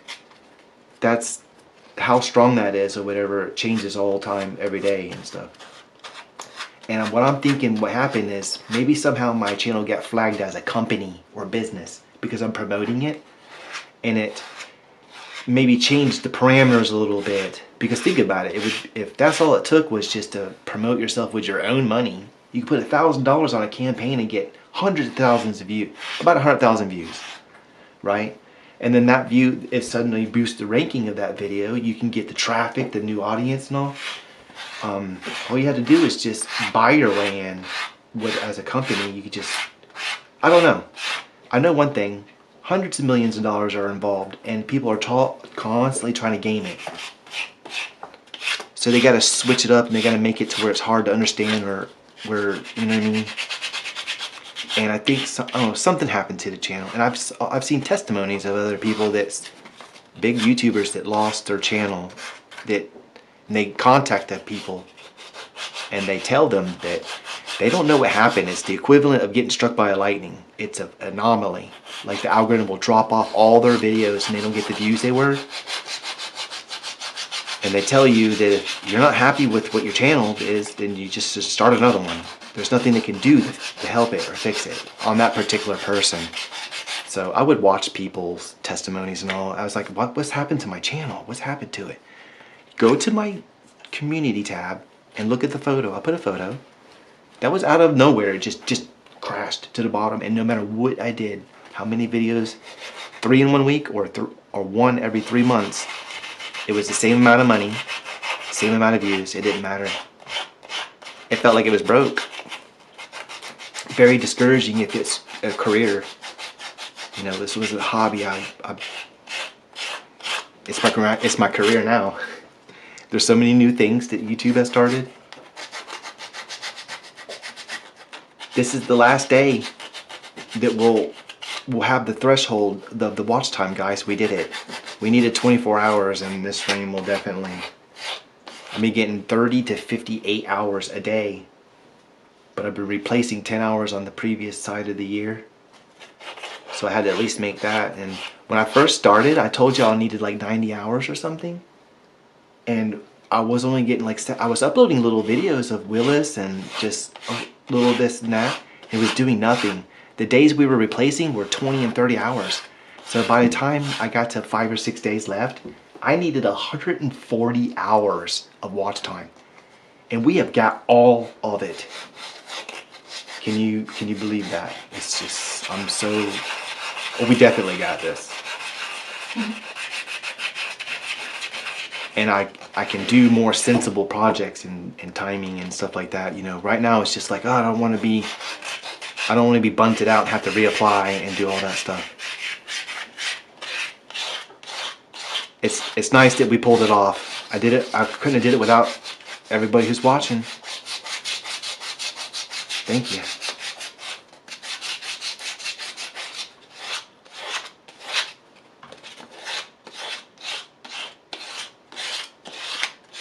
So because this is black, even though if you do say you keep sanding the crap out of it and you wind up burning through in different spots, if you did the acrylic paint on there, it's a perfect touch up for the black, and it wouldn't really matter much because it's already black. So the odds that you nicked a touch up, you know, down the road, like you dropped it in that one spot you fixed, that's what you hit, it's not gonna matter. You could just, but if you do that, I would paint the entire thing with like acrylic, like regular acrylics or something, or whatever it is you use. Coat it.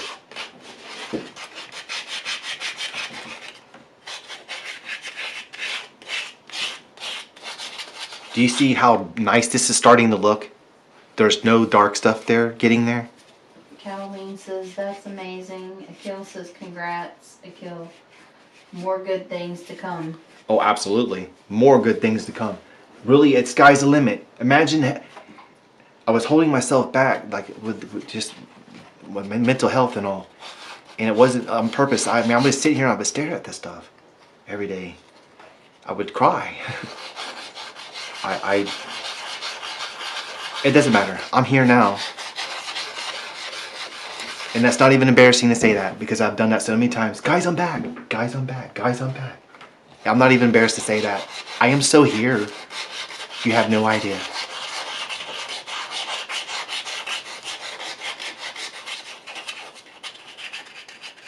I was just afraid, and YouTube was like, that was scarier.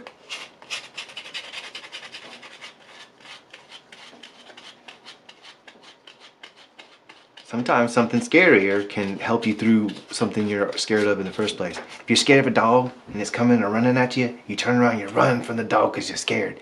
You turn around and run from the dog, and then you run into a bear, you might suddenly not be scared of a dog anymore. You turn around and go the other way, like, hey dog, we should go this way. So you would rather be like more scared of the bear than the dog, so you go towards the dog? What are you more scared of? It's a metaphor. What I mean is I was more scared of losing partnership than facing my long lost audience that I didn't really lose. That I just... They were just waiting for you to come back. I know it. I don't even deserve that. I'm so blessed. I am. Well, mainly you sitting next to me. I don't want to get all mushy, but you've sat with me for 20 years. And I'll be here for another 20. Hopefully, I want to go. I'll be the one going first. Hopefully. I think you can handle a lot better than me. We're getting really close, guys, to really starting to look really... The wait is going to be well worth it when you see this. Am I maxing that out? Am I clipping? Mm-hmm. I just noticed, looked over and that was red. Mm-hmm. Am I talking too loud? Does it sound like I'm talking too loud, everybody? It looked like I was clipping.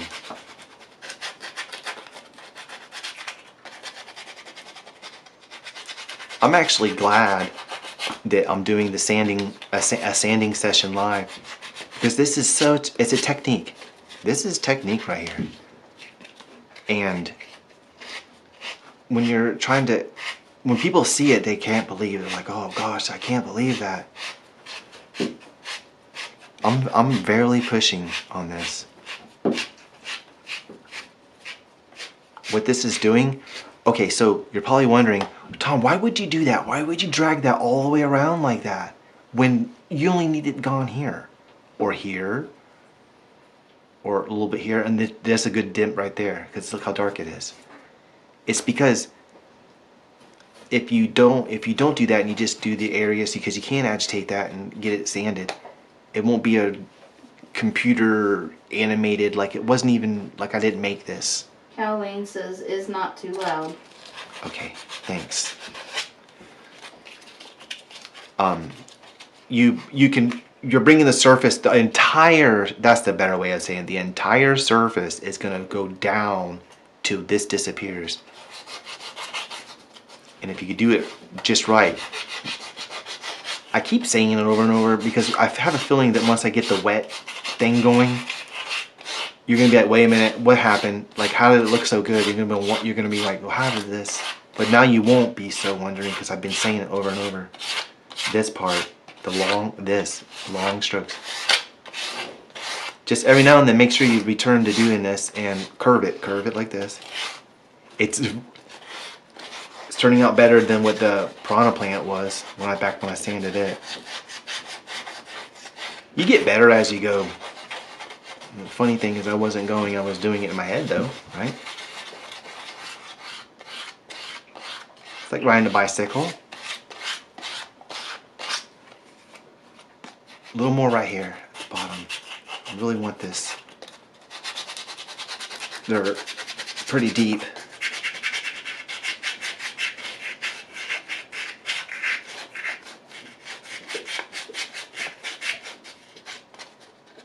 I could just get another piece of sandpaper. But if I can do this whole thing with this one square, efficiency. Yay to efficiency.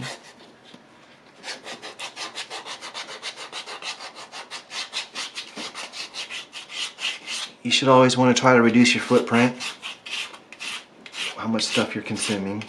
Make it go further. That looks good. It's just taking some elbow grease. You just gotta go with it until it finally starts doing what you're wanting it to do.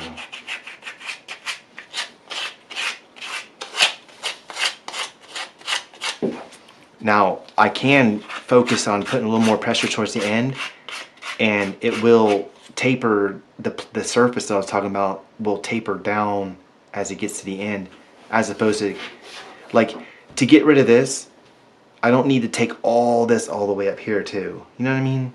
I'm still just a little ways like this is what I mean.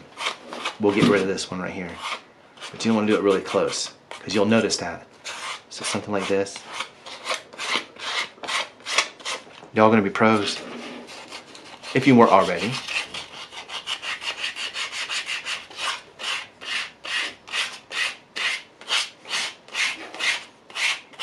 Every time I I'll go over a new area.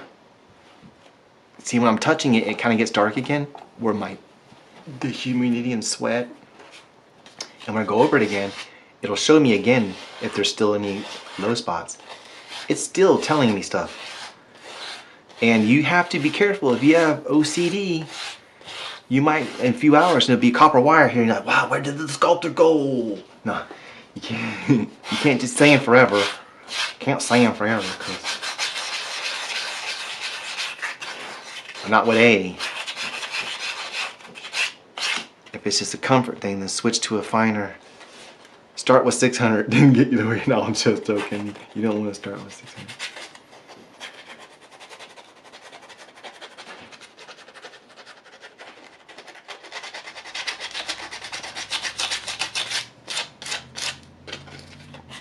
I'm getting to the point where I'm probably going to go ahead and grab another piece of sandpaper.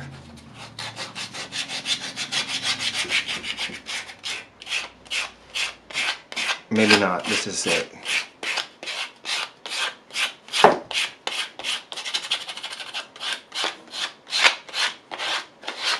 Akira says, haha, Santa's bone. Then you could be like, it was a great sculpture, I just sanded it away. See, like right here, to fix the surface, to make it computer, I'm kind of going with that, like it's better than human, you know what I mean? Like machine, automotive finish, how about that? Like a car, like it is a vehicle or something. In this area right here, just go like that, and you'll see any little areas. It's a complicated area. See them right there? They're right there. That's the low spot. I didn't know. Just one last time, coming through here and pulling the skin back off, and it's going gray again in some areas and some not. Are you gonna look at it down here? Probably not. It's just how thorough. Top 3 says it's looking good, smiley face. As a wise man once said, don't piddle it to death. Oh yeah. Oh, we're almost done, guys. I promise. If you can see, you can look and see. There's nothing left. There's a little bit of shadow right there. It's every single piece. I promise you, I'm not just leeching time or whatever. This is all. Every single stroke is necessary, and it'll be required to be able to witness the thing that you'll see when I'm done. Obviously, otherwise, well, no, you can't overdo something. I'm also going to be doing other sanding, but with the water and another, color. So just a little bit right here on this head for the speed of 80 grit, and I am using my thumb. I can't really get that curve thing going on, but I can try to get the illusion to where at least from here to here, there's a bump here and a bump here. Just a little area right here, maybe I can make the flow true like this, right? Just get a little bit of it. Maybe there's some unevenness in clay. Just a little, I'll go up and down like right here. This is cutting the general area and lowering the height of the surface. and it's allowing me to make it look, bring these two areas together. That looks good. It does actually. That looks good. And I'm going to do that with all this with the other here briefly.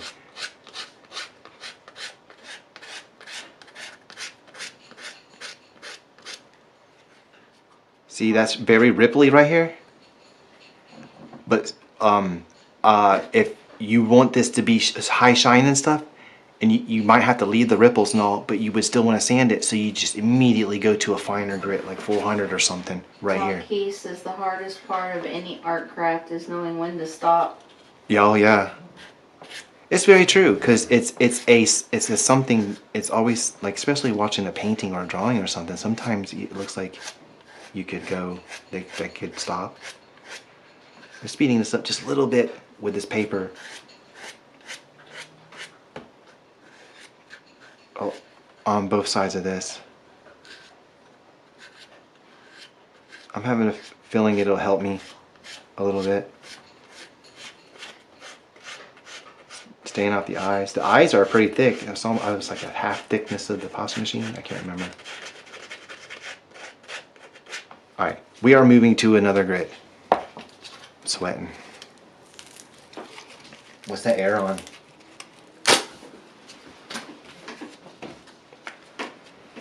Just very briefly, we're not doing a whole... First of all, I'll do this. This is a little bit stiff, this paper. And it's a little finer. It's definitely not 80 grit. I might not be able to use it. It's not normal paper, and it's... Okay. So... I'll have to use 400 grit for around the eyes, and I'll do that while it's wet. So that speeds things up anyways. What else? Okay, so this thing, the paper I just had, this, I'll just start with this, and just gently, real lightly, everywhere I just did it, look at that right there. 1 second, like, right here. The lines and gouges are like way finer and better looking than this. This is real deep, real squared, like almost like a desert, like real heavy gouges where those rocks are supposed to be the same size. The different grits are basically different size rocks that are glued onto the paper that cut different depths. And what you're doing is you're cutting. But I'm doing this with this piece just briefly and in the same manner where I'm using the paper, not my fingers, to help speed up the process, because it'll take quite a bit with water and 400 grit. It would take quite a while. You could do it. And I don't have 220. There's other grits, you know what I mean? I need to redo my paper. I got plenty of 400 and 600. I need to pick up 180. Some 220 would be nice.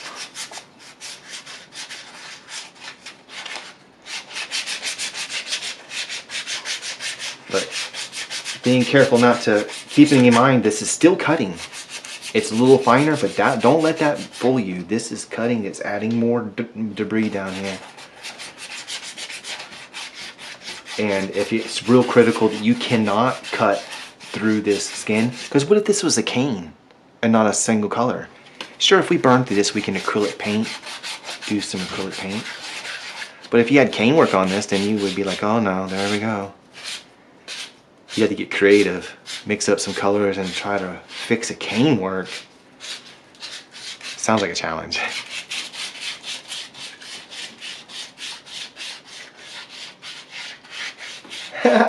You drawing?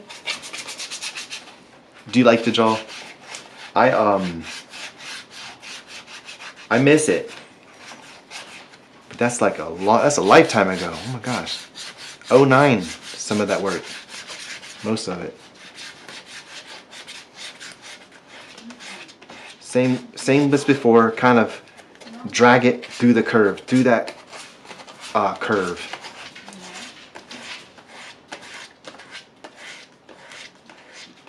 looked like a stab hole. Maybe I popped the bubble or something right there. I don't know if it'll disappear.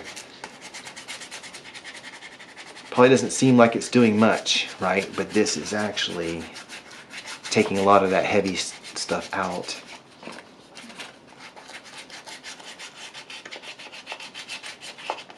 After this, I'm going to add water and we can start. That's really the fun part. Wet sanding is the funnest part. It's so, I'll love it. You'll love it too, hopefully.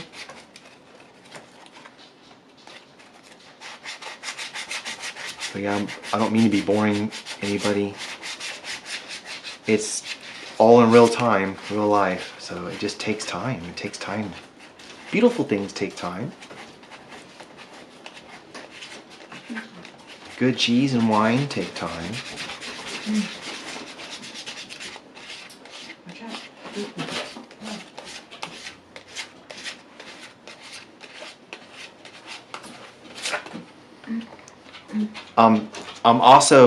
I'm taking the gouges out from the 80, which is really rough, and I'm continuing, in the same process, I'm continuing getting rid of those shadows, little round circles, wherever they might be. I am so glad that I don't have to worry about these teeth breaking off, because I'm just flinging this thing all around.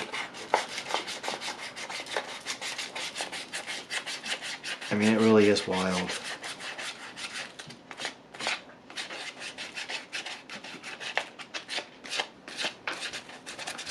.600 or 400 grit, which is what I'll go to 400 grit. I might do a little bit with 600, absolutely. But it's not going to get rid of those dips like you're thinking. I mean, you've got some comments over here. I don't know what you've seen and what you haven't. Oh.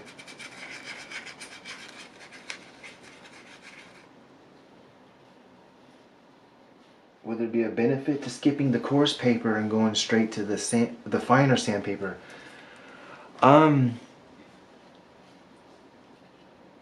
It depends on what's needed to be done and what the parameters are. The benefit to that, starting with the finer, is if you say you're at a deadline, and you know this ain't gonna have a glass like a perfect plane or surface, and you have just a tiny black. So you did the thinnest setting, and you know you're gonna burn through it. Then yes, the benefit would be to start with 600 or 400. Even though it's lumpy, shine it up. Do your best to, at least it's not the skin of your fingerprints all over it. But if you afford yourself enough of the clay, the colored clay in the first place, then you can, it's not too much of a risk. But if you don't have much, the benefit of basically starting with the smaller finer would be it cuts slower. It's moving slower. So if you're scared that you're gonna go, like the heavy thing, the rough, you don't need 80 grit. I'm definitely not doing that again. But the first thing I did to make all that black stuff, you could do a finer one, even this right here, just like 150. That will show you that. But this paper is thicker, it's tougher. It's more stout, so it does that curve thing. It has more, a lot of it is. Like this is 80 grit also. It's a mouse thing. But the smaller papers are a little thinner, so you can't really curve it and get the strength of the paper on there to do that. So, I'm liking how this looks down there. And any fixing of it down here is with this other, not with the 80. We're no longer using 80. Or doing that. Gotta try to curve it. But I'm gonna go, I think I'm gonna go with this. I'm trying to get the main bulk of this body, all these heavy gouges gone, and then we'll go to water. I'm gonna rinse this really quick. Rinse it.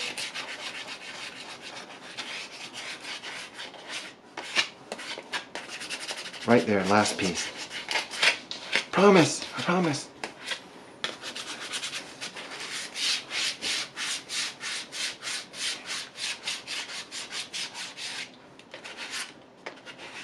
that'll kick up a lot of dust. There. Yes, and maybe it also might take more time with the finer grit. No. Basically, you're running that finer grit until this stuff disappears. The scratches I just did. Because the surface is now perfect.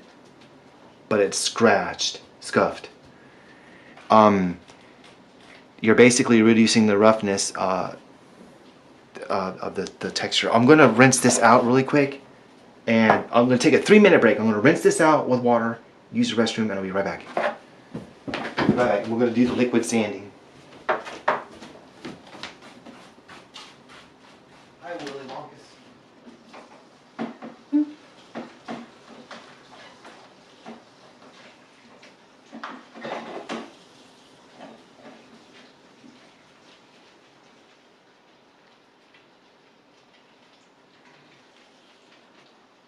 Well, I just rinsed it off. It's better again. Right.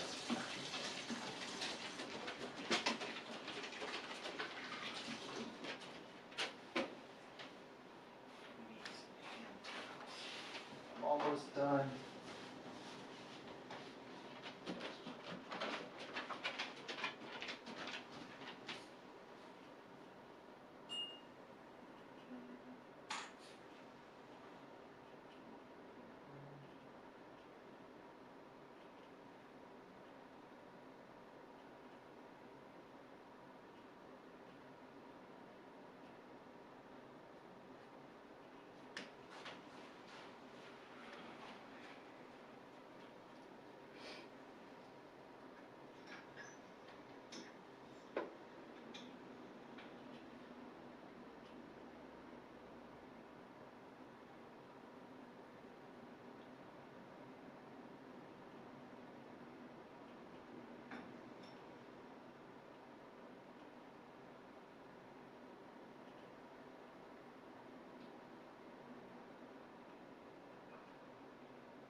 Sit down, baby. I know I'm running around and it seems exciting like I'm playing, but I'm not. I rinsed this off. Hi everyone, I'm back. I'm sorry I had to use the, I know, I'm sorry. I've been sitting here and I have bodily functions and stuff and I wanted to clean this out. It doesn't make sense why I would, you know, start with a, it's gonna get messy. But why start with it's like really messy? It kills says, it tells, yep, totally relatable. Colleen says, yep. And then Doug says, cricket, cricket. Colleen that says, I hear Willis. When you went to do all the... Oh yeah. Yeah, you know what? That's what I was telling. Okay, I use OBS to stream. It's a real powerful application. It really is, and once you know how to use it anyways, which I'm not saying I do. I'm learning it. But I could easily, stop. No playing. No. Come on, lay down. Sit. Come on, baby, sit. Sit down. Come on, please, sit down. Come on, baby, come on. Anyways, you can have several things and just put a tick in the box and they show up in order, I guess, on the layer. So at the very top, it could be like, be right back, I'm going to the bathroom, or a little animation or something. I just basically put a tick in that box and it'll override everything else. It's really powerful. And I want to use that soon. I could even play a little clip, a little video I made for y'all or something with that. It'd be really cool. I got some, see that's coming off that tooth, but I got black on there. So I'm gonna be holding this probably roughly around this area. Let me double check my focus. What was I just talking about? Something? Stuff? Willis? Making noise? Well, he's playing with Chloe. Okay. Well, he's being good. He's being good. So we're gonna do this second stage of the sanding, and the way more funner part, in my opinion.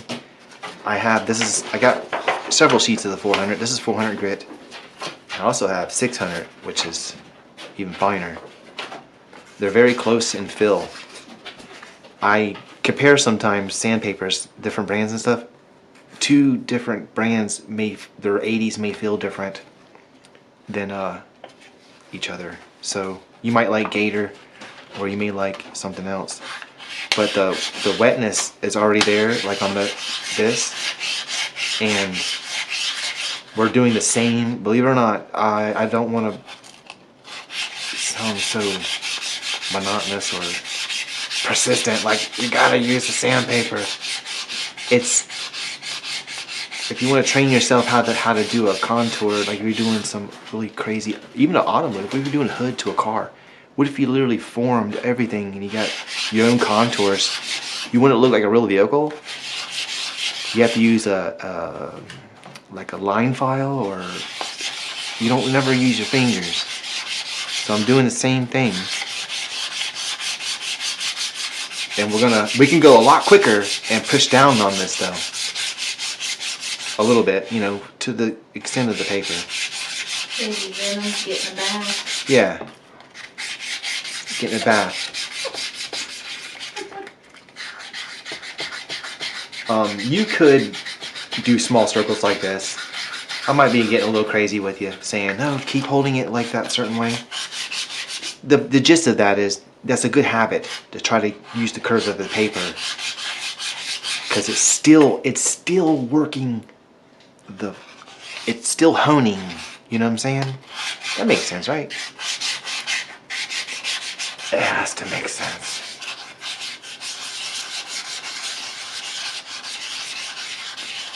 So I'll work on just doing this easy area right here, this neck.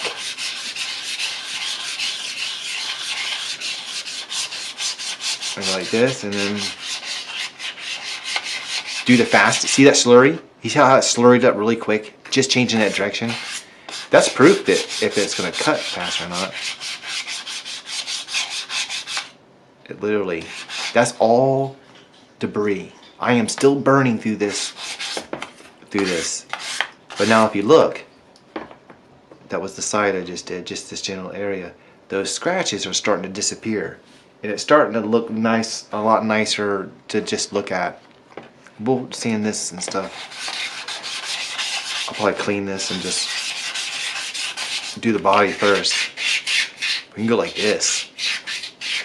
This is not going to put scratches in you. You know, I don't think it's going to. I mean, you can get the corner of it, maybe it'll do it that way. But you can, what I'm trying to say is you can bear down on it a little bit. Like this is maintaining that flatness. It's not fingertips, but it's allowing me to bear down. So maybe this will help the neck area faster. This way. Akil says so smooth. It is. And then this way. So this way, like that. This direction, and then you can see it. You can see it starting to do that. Like you're gonna see every light in this room, and it's gonna be like, oh my gosh, how did you do that? And now you know. You just watch this video back. Ha ha ha. Just watch this 18-hour video back. You the secret's inside there somewhere. Only 2 hours so far. That's not that bad. I'm hanging out with my people. So now I'm getting onto that jaw. We'll have to do the whole sculpture with this. And I just really don't need a whole lot.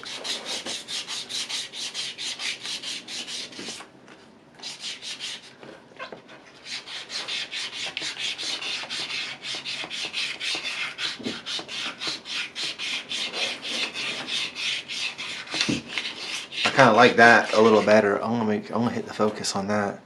Wow, it looks pretty good. Set. Oops, no. Set. And I'm gonna hit the thing just to be sure. Is that focused?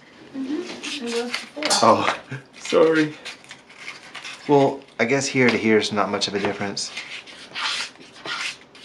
Once I get on my feet, I'll get a more professional lens, a one that's electric zoom and stuff. This is manual.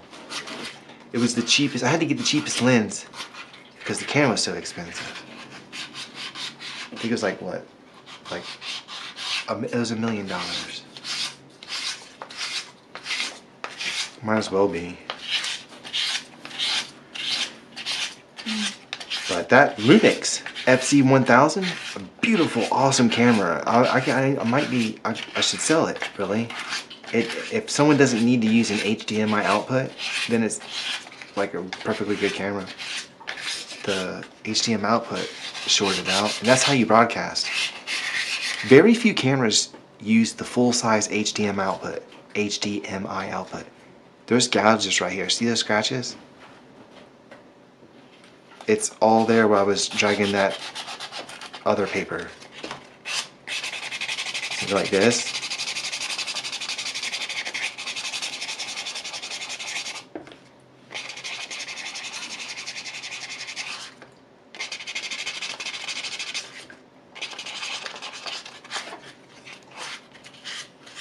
This is the part, I know okay, I wanted to, it'd be nice just to jump in and start doing this. This looks so much better.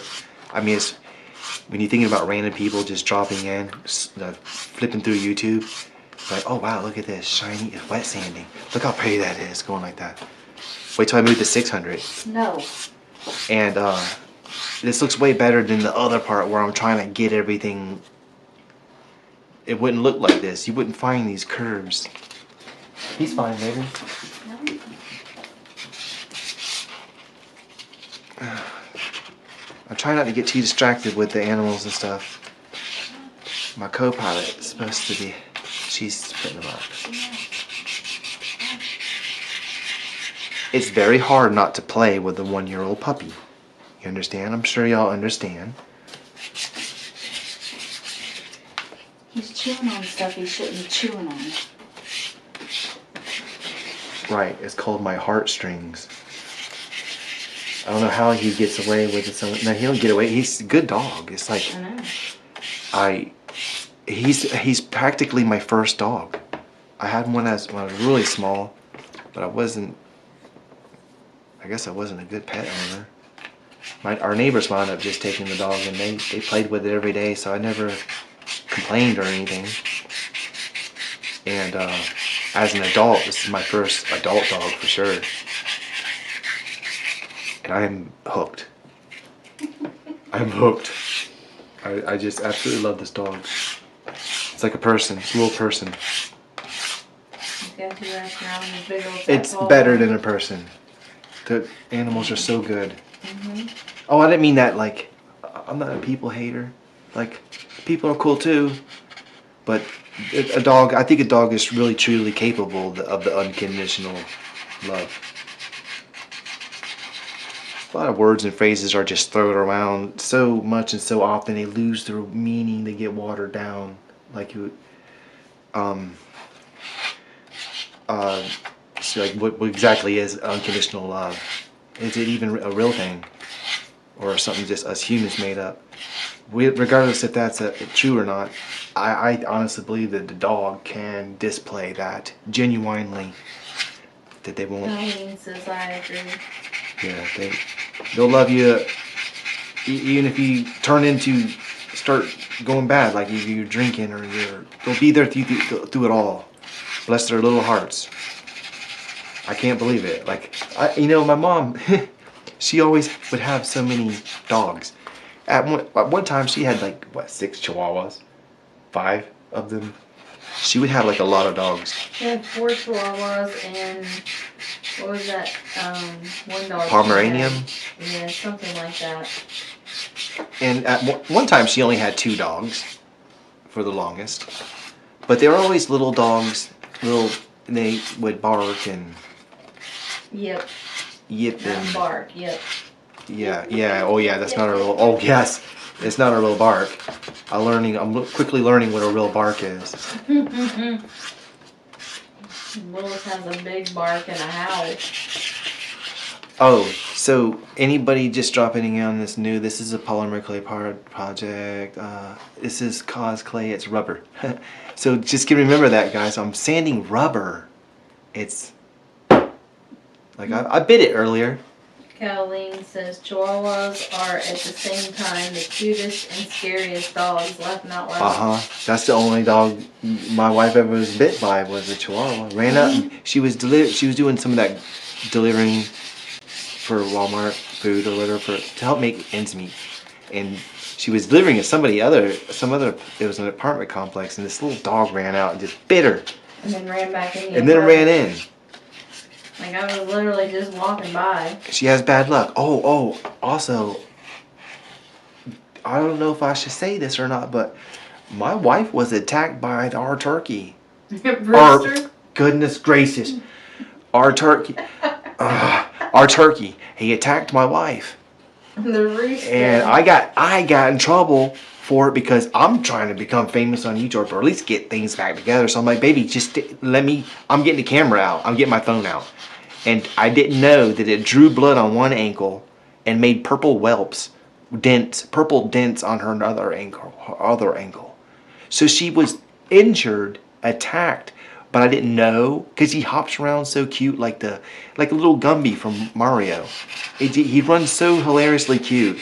I can't see this thing hurting anybody, but I didn't know that he could actually hurt you, right? So I got in trouble because I was trying to film her. I'm like, baby, let me get it. To hold still. Hold still. Let me get him coming at you. And you're like, no, I thought you were just being uncooperative.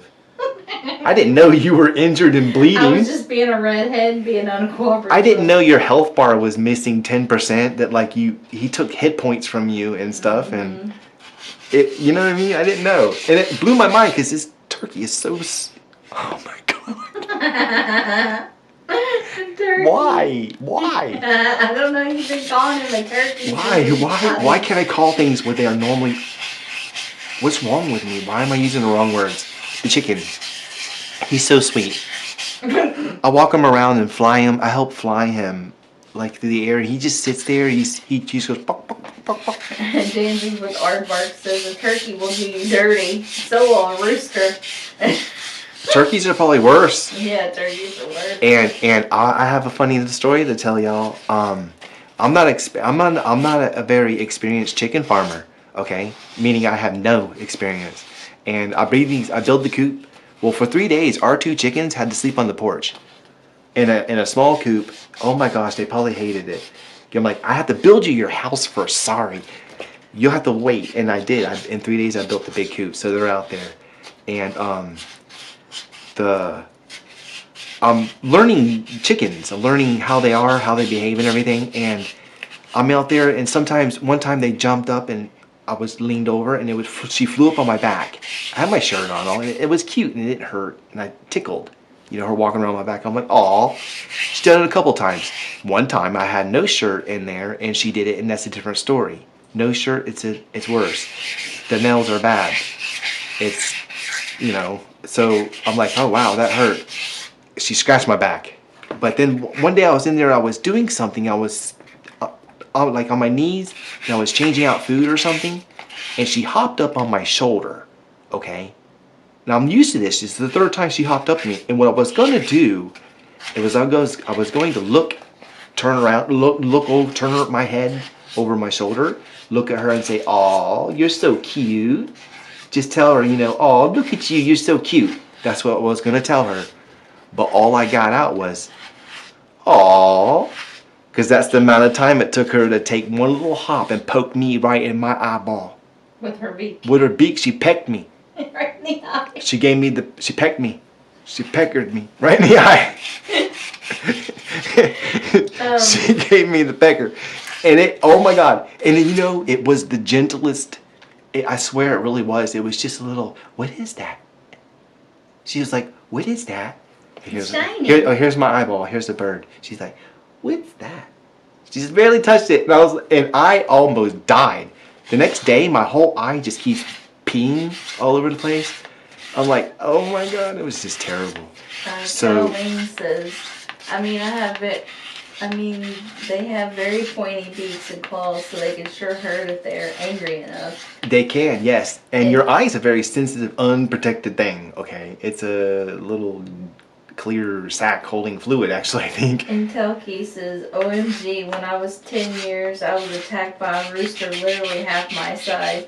We called him Birdzilla, had huge talon slashes down my whole back. That sounds bad. Denise is here. She says hi. Hello. Thank you for stopping by. We're giving the little killer shamu, the baby venom, whatever you want to call this thing, a bath. And talking about attacked chickens. Yes, I was telling a story how so I turned my head and I was like, aw, because I was gonna say, aw, you're so cute. She hopped over one hop and it pecked me in the eye, and I couldn't see for a day. It felt like I had dirt in my eye for a day. It was the worst thing. And you know what's funny about this is I'm like, baby, I'm gonna practice with these chickens. As soon as I start raising a few to full age, I'm getting emus. They're worth $250 to $650 a bird. And I'm thinking, yeah, right. This chicken pecked me in my eye, almost killed me. If I get an emu, it'll probably eat me or something. Oh my gosh, I could just... And this rooster, when we first got it, it didn't peck me. I could pick it up. I can still pick him up and like pet him and stuff and he's fine. But if I just walk away from him and ignore him, he pecks me.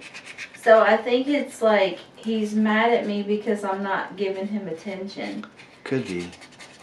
Well, I know one thing. That's one way to get on my bad side is to attack you. You know what I mean? He keeps messing with me and we're going to be eating him. No, he we has don't nice eat. Fat legs. Baby, you cannot say that on the internet. Why can't you? You can't say things like that on the internet. People are sensitive to animals. They will freak out. We will rehome him or sell him. It's paid $35 for the bird. He does have. Says, oh. Hey, listen. He does have. Sometimes I feel his legs. He does have nice little meaty legs. And he don't mind it. I'll grab his leg. I'll be like, hey, look at your little leg there, guy. But that's it. You know, he's my friend. Well, I don't know why he attacked my wife. Because I was ignoring him. You're such a kind person. I know. And sweet. Maybe it's the red hair. Maybe. We could blame it on the red hair. It is a weird phenomenon. I'm cleaning this eye. It's mutant. I'm a mutant like that Venom thing over there. I think I'm cleaning the eye.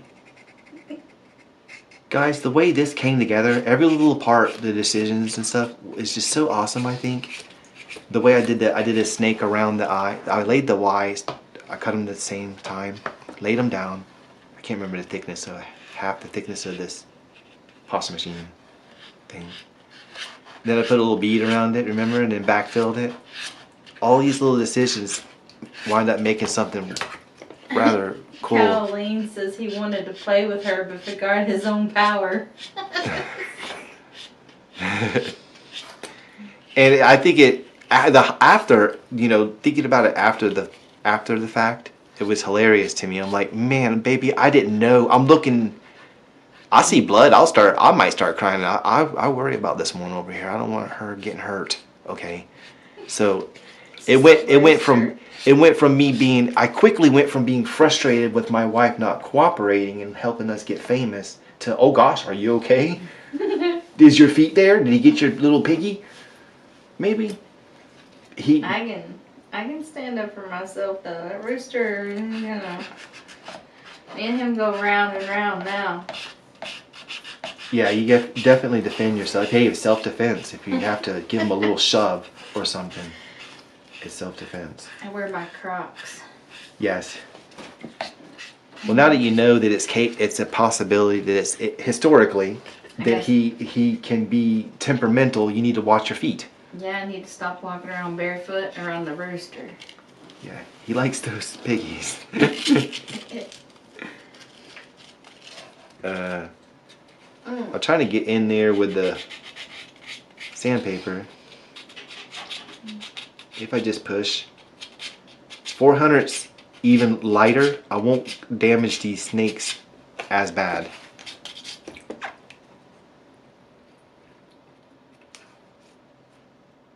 Look how nice that cleaned up that eye. See that? That is like clean. Clean, clean. This is not clean. Look at the junk. It's got blue. We got blue. Let's clean this up. Is the focus good? Mm-hmm. You think I could zoom in and do a close shot of me cleaning an eye or something, or no? It's just a little twist of this thing. Just a little twist and we're there. Right? Mm-hmm. Is it in focus again? Mm-hmm. He's got some dirty teeth. He needs I know. to brush. We're gonna do it right now. This is brush what's his teeth for him? This is more satisfying than the first part, but you know that first part wouldn't have made it to this. Uh-oh. Let's put this back. Right here. We're doing this eye, remember? Stay focused. Stay focused.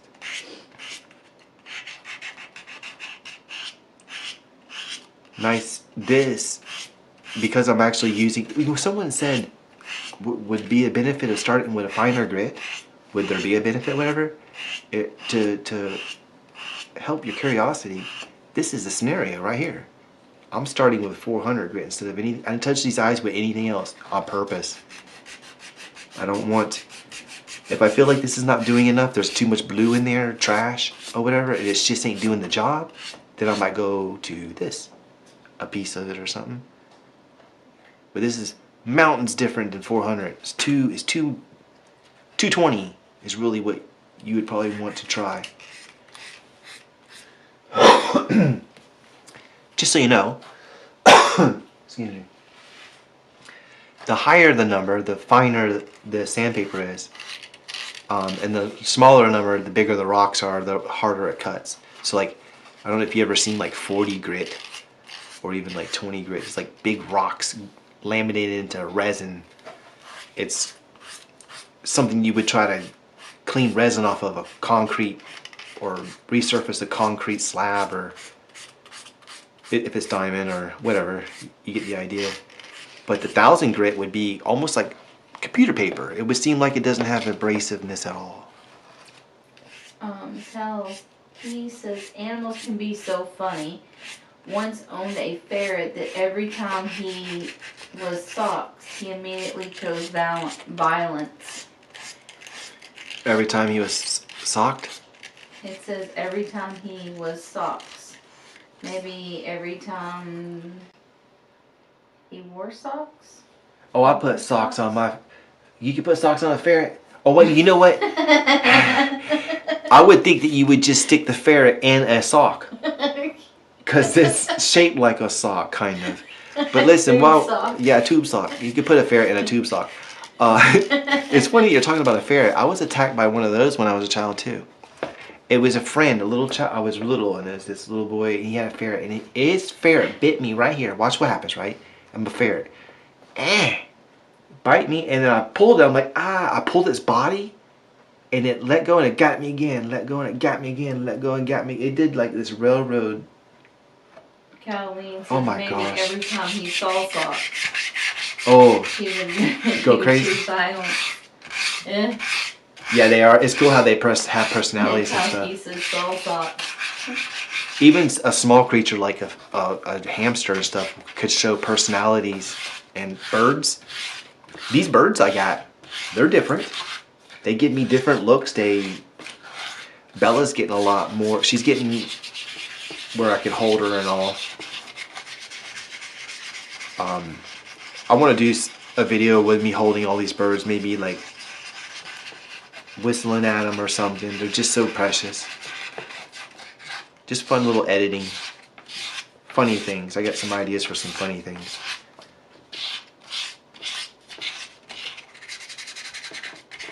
I'm not done with the body part either. I was just kind of getting up here and doing the eyes and going this part right here. Right here. Oh, am I still... Zoomed in? It's okay though, right? Mm-hmm. Colleen says it helps you. Don't worry, I lost count of my typos in chat already.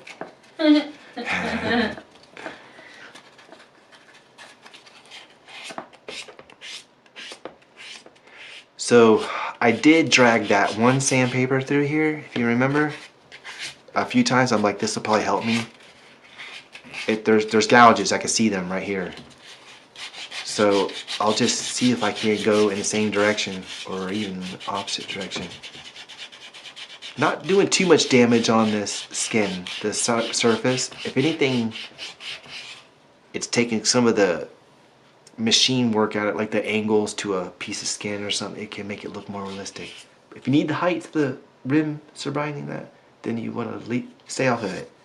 Those were guides. Maybe we still don't want to touch them. Just depends on what you're wanting, your goals and stuff. Right now, my goal is to take off that 80 grit that came through here. Hindsight, I probably should just use this right here and see if I could just take the skin off of it, make it look good. Dude. This is working. After 10. Is it? I'm gonna start my Okay. sleepy time routine. I'm dwindling over here. Okay. I'm not too far out. I'm gonna continue doing this. Okay. I love you. Love you.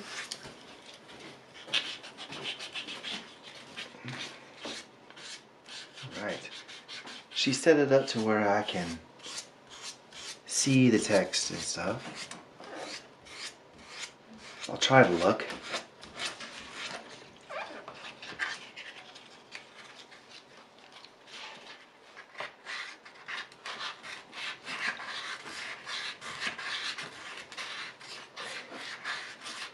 A really good feeling about this is knowing that I can't really, well, I'm not going to try to damage these, but you can see that, you can tell that this is rubber, that it's really forgiving. So when we go to work these, it's so wonderful.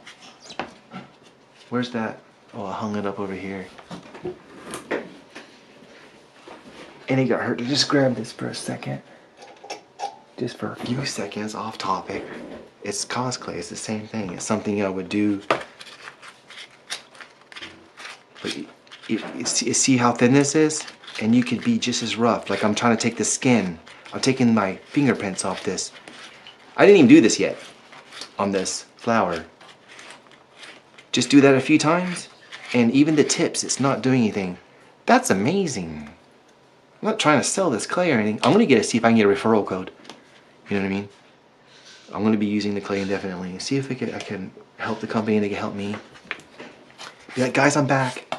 I have to let them know I'm back. The good folks at Cosclay who brought us rubberized clay. Something to appreciate, I feel. I will let her know you said goodnight. I really appreciate her sitting in on these with me. At least getting me, she's helping me break the ice. I mean, now I know how to set up the stream too, because I watched her several times. But some of this is just helping me break the ice. Come back to y'all. Come back to the living.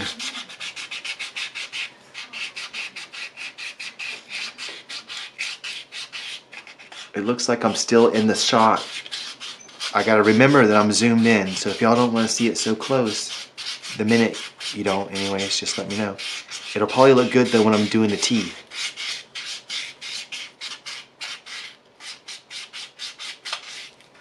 It's just this whole item is gonna be sanded.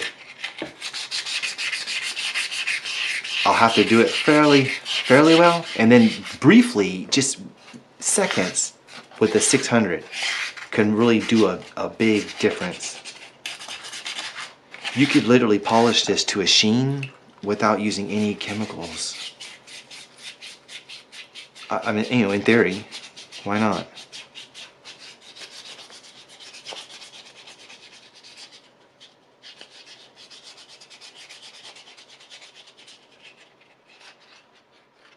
Let's do some teeth stuff. That's really messy. I know you can see. You should be able to see that. I'm in focus.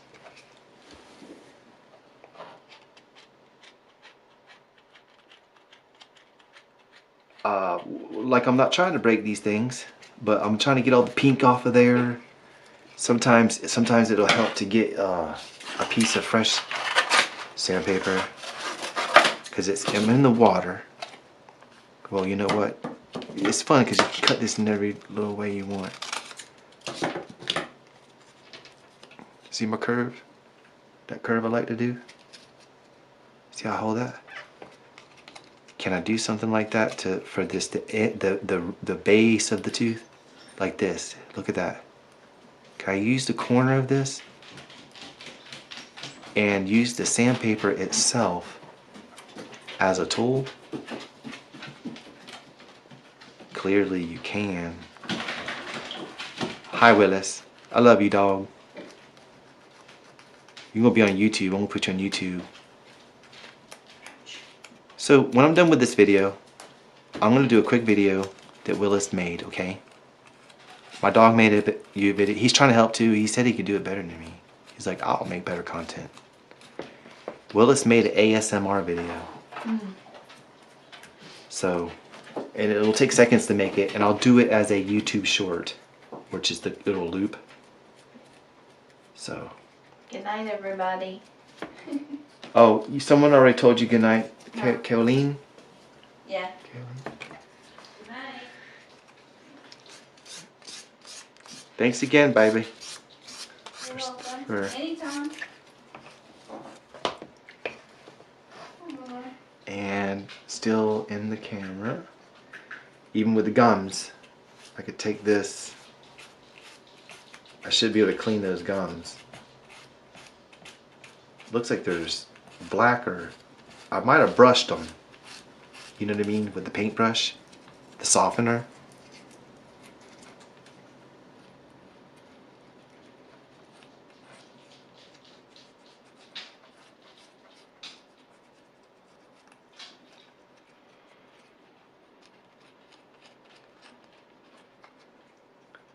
It's kind of just a difficult, a little slightly annoying.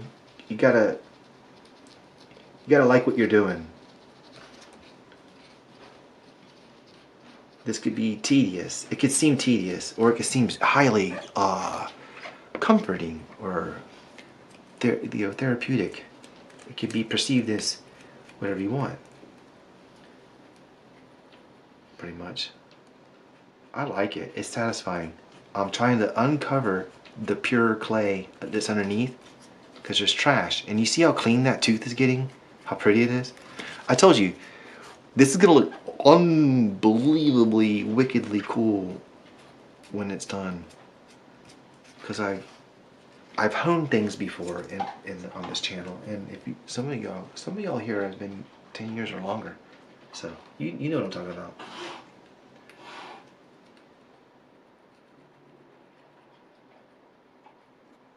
That's another new feature that I came back to, didn't realize that y'all probably don't see it, but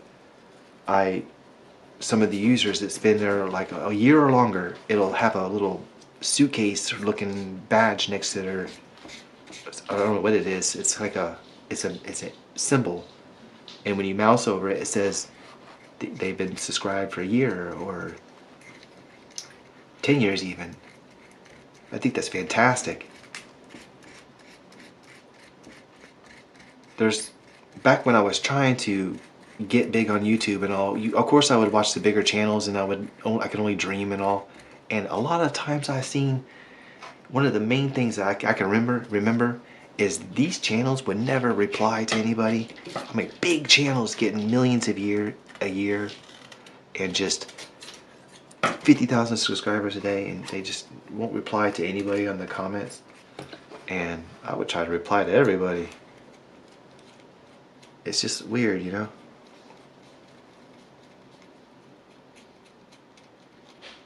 Back in the day, they also had friends on YouTube. They removed that whole thing.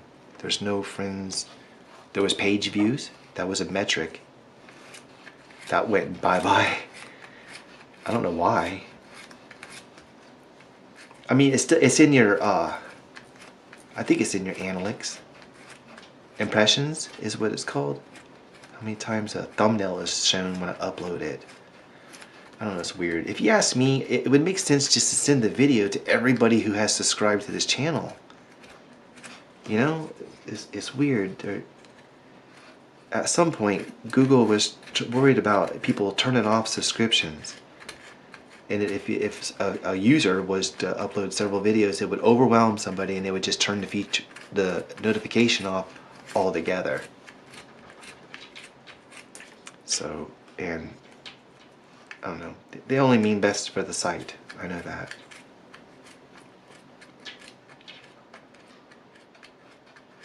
It's a good platform. I never had any problems with it. Really, that's cool. Are you close to your goal? Am I close to my goal? With sanding? Or like in life in general? Sanding? My goal is to get all the trash off the teeth. If you met like tonight or this thing I'm doing, it's to clean off. There was a lot of trash on these teeth just now. And I'm trying to just strike the clay. Hey. Kiss and make up. Chloe, quit. It's been a year. Come on now. She likes, you could tell she's still highly curious. She'll sit and watch him. But she growls because she don't want him to get close. I guess she feels that she needs to keep a standoffish vibe going because he'll get too crazy and he'll want to jump on her and play. He don't realize he's 65 pounds. Neither do I. I pick him up and spin him around. That's a little puppy. Not my baby puppy. Wouldn't it be horrible if I broke a tooth off? I don't want to... Like, durability tests just... Good.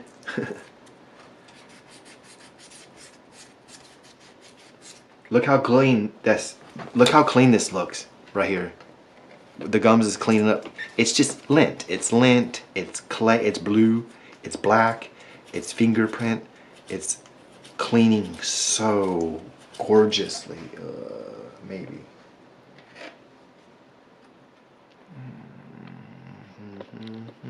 Oops.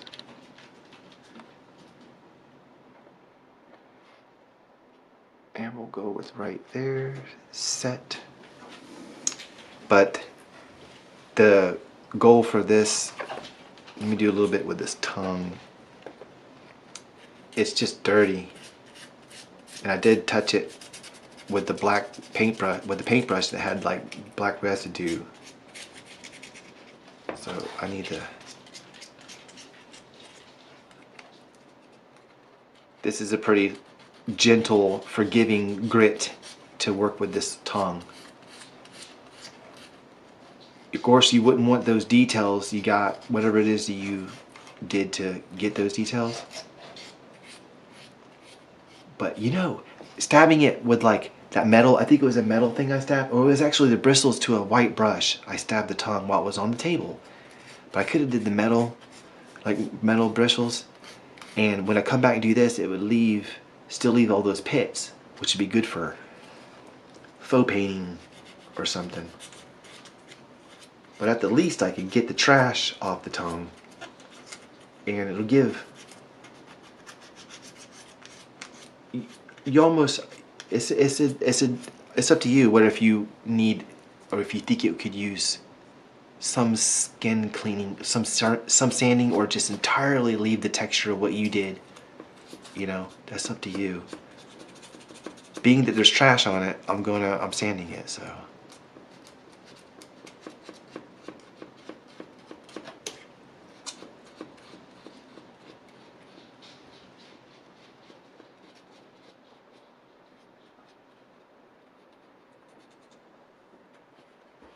Yeah.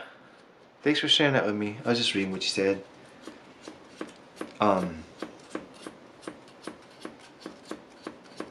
Yeah, it was always a discussion. It's always been a point of interest how Google works. How do they do this? And they'll tell you how it works. They'll tell you this is how the video discovery works and all. But if they're, it's never in a way that could be just gamed, because then the people would just game it. Because people with money, it's weird. If you have money, then I guess you always have it. You can invest it or just, it's weirdly weird. The world's a weird setup to me somehow. Like you take $1 million and you invest it in somewhere, and even if it's like 5% APY, that's $50,000 a year, and that's more than what we're. You know what I mean? You could literally live off of it and still have the money too. It's crazy. Like you can literally have money and just stop working. If you want a simple little life and a little property, a little wood somewhere, nothing big or elaborate.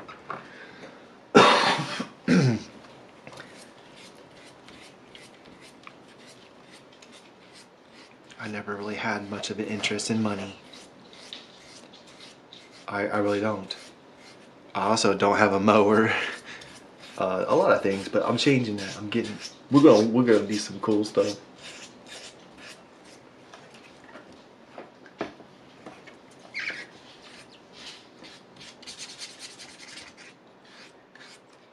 This blue, there's a little bit blue on the gum right here. I'm looking at it. And there's stuff inside the mouth too. Whoa. I might get a toothbrush or something. That's not trash, is it? That's just the stuff in here, just water. I'll have to use a toothbrush or something. I don't know if you can see it, but the front of his gums, there's black junk. I think it's literally from all this stuff. I don't know how I could get a camera angle for that. Maybe I could.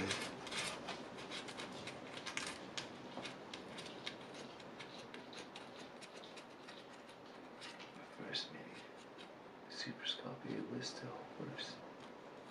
Things were so small.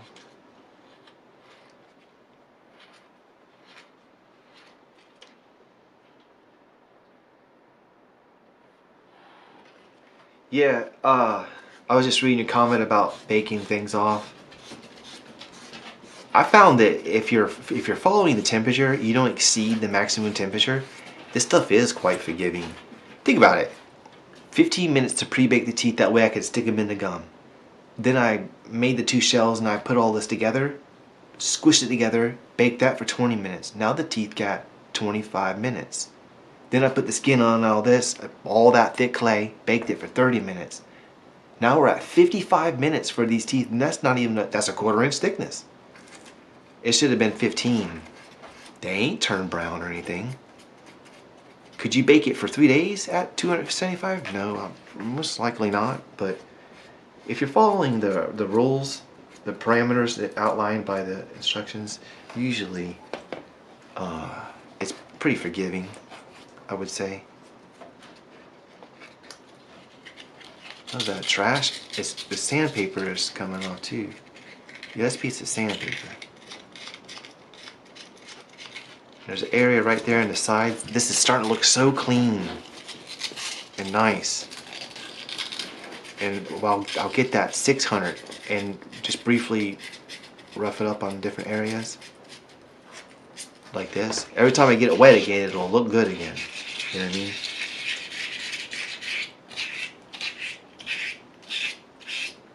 We'll move to the 600 when I'm pretty confident most of the lines should be out already, and I wouldn't use sandpaper like that. I don't know what I'm doing. I'll cut another piece.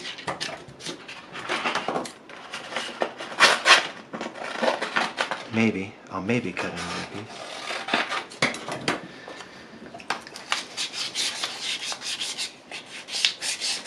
See, they're still on the back of the head. I haven't did it right here much. And this doesn't cut very well, the 400, so you just gotta go with it like, Can get aggressive with it when it's finer. Let's see what I can do. Almost. Very faint.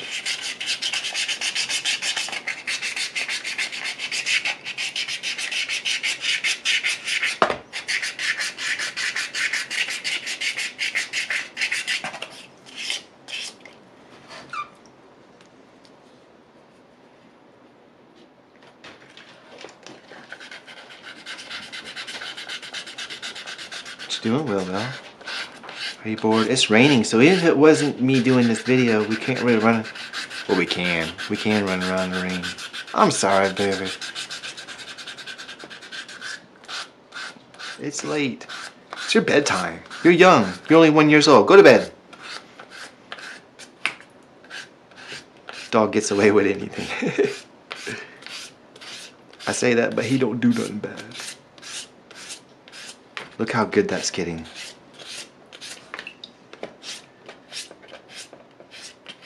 And then right in the front, I haven't did that yet. I don't think, like right here. It'd be terrible to leave a bunch of gashes there, right? And then when you go to seal it, which like I said, you will be able to see the sealed quality part of it right now, once I put the 600 in there. Okay, what did that do?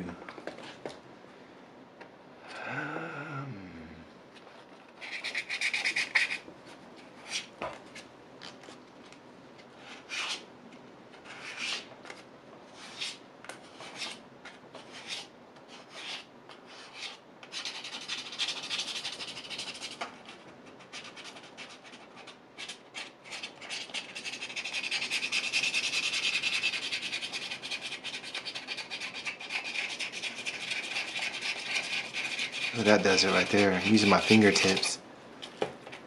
They're just that, pretty much just that big anyway. Yeah, I use my fingertips to make that area, so. I'll go like this.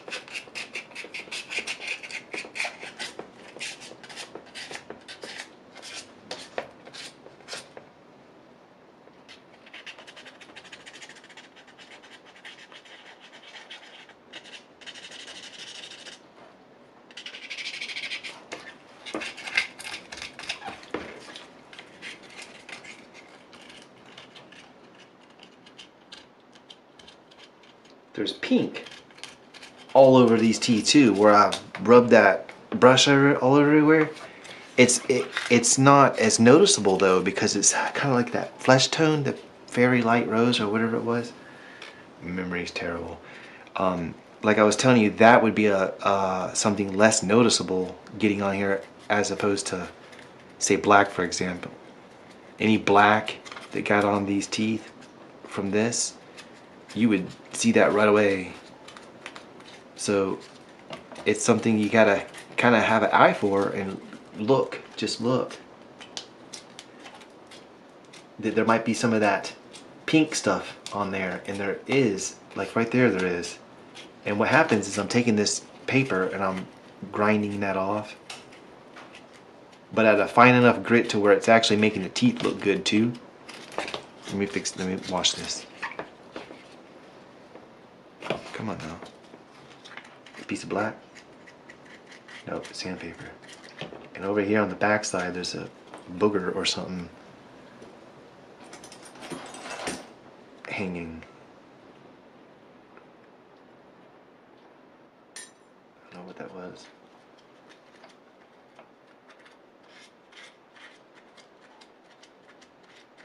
But now those teeth are cleaned. They're free of lint and fibers and color, blue. The blue is the issue I'm having with the blue. It was because I used this for the butterfly. I used some white that I had used for the butterfly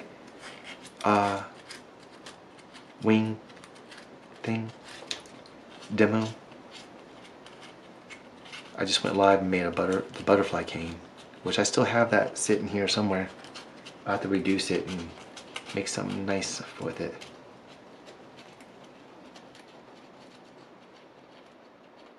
Be nice to use the clay for something instead of just for the sake of making a video, you know? I feel like I'm getting rough with these teeth. I feel like getting scared, you know? But that's the experience I had from doing this. When I first started, I swear I was like this. I was being like really careful, you know, like those little circles. However you think you would be able to do it. Then by the time I was done, I was like, it was awesome. It just got better and better. I'm like, wow, this is unbelievable. And to me, that's the sell point to it. It's not that it's flexible. It's durable. That's a better... It's the same thing. I think it would be more appealing to attract people saying, you can make something and it will not break. Versus, you can make something and bend it. I don't know. Depends on who you're trying to appeal to. I'm for sure everybody's made something and it's shattered because it is just bad material or pottery. What about ceramics or like porcelain? There's still delicate stuff out there, delicate art that they do. My wife actually has a YouTube channel. I don't know if she still has access to it, but she filmed doing some of the kiln work with her grandmother. And that stuff's very delicate. It's green. Starts off green and you let it dry and then you put it in the kiln. Which I put some potting clay in there. I made a cobra and some aliens and they exploded. Boom! Made another cobra with armature and they shrunk. Because air dry clay shrinks almost 60%, 40%. Easily. People say, oh, it don't. It does. If it has water in it, it'll shrink. Because water is part of the mass of the material, right? So if you have, like, say, clay, and you add water to it, and you mix it really good to where it's still clay, but say you added 1 cup, and the block's this big, right? But you only add like a little bit, like a cup. Well, once that dries out, that cup of water is gone because it's just straight water. It's talking about dirt and sediment and water, clay. It's less mass. It's a less mass and it'll shrink. And I built a cobra bus around a rigid armature of aluminum, and it shrunk and ejected the aluminum right out of the body. Shrinkage. That's what's so cool about polymer clay. It almost has no shrinkage. I mean, you might as well say dang near no shrinkage, but just technically speaking, it's going to shrink on a molecular level or whatnot. Look how clean the sides of this mouth got. Trying to get that part right there without breaking anything. Haha, it's rubber. I could still damage it, maybe. I don't know. I can't tell. Can't tell. I might be able to get some things off. He has sandpaper right there. What's this? I mean, can I do things like that? Do I want to do things like that? It's all colored clay. No. Actually, don't do that, because you might... Well, right there, it's thick. Just make sure you're not going to get into the color underneath if there is one. This was the cheeks. Remember I added balls of clay on the side to fill it. I'm not going to dig into anything. I'm sanding with the paper. Goodness gracious. I wasn't doing that very long, was I?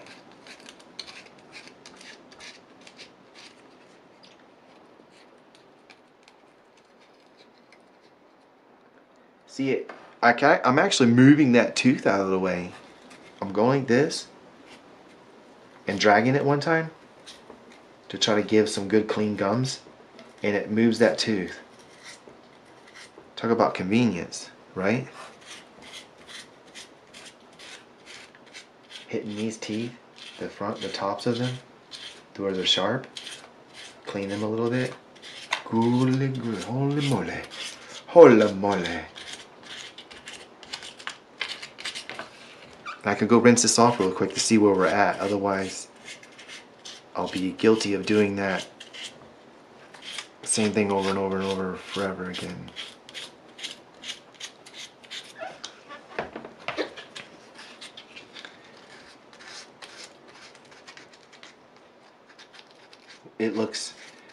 It's starting to look so good, guys and gals. People, my people.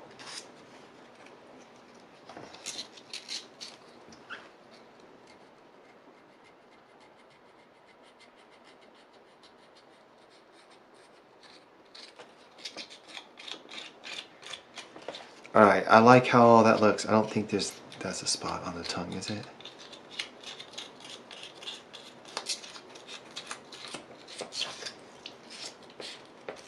Right here. Can I do more right here with this gum?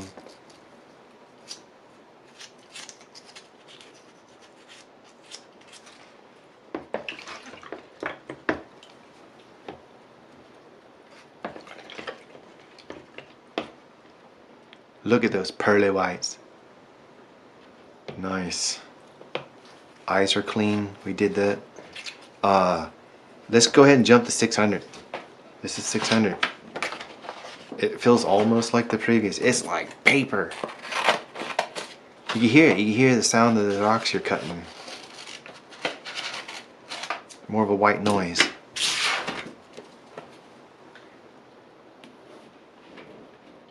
Yeah, he is enjoying the exfoliation intensifies.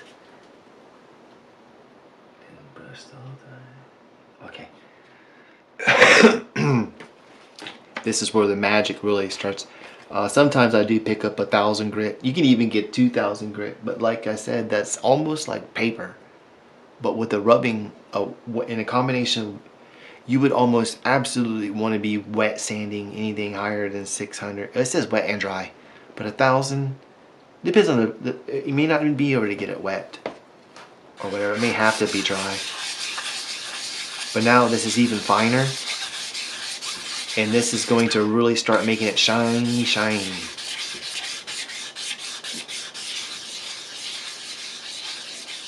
And you can always see the finish by getting it wet. It'll get, when I get dry, if I let this dry in front of you, it'll have like a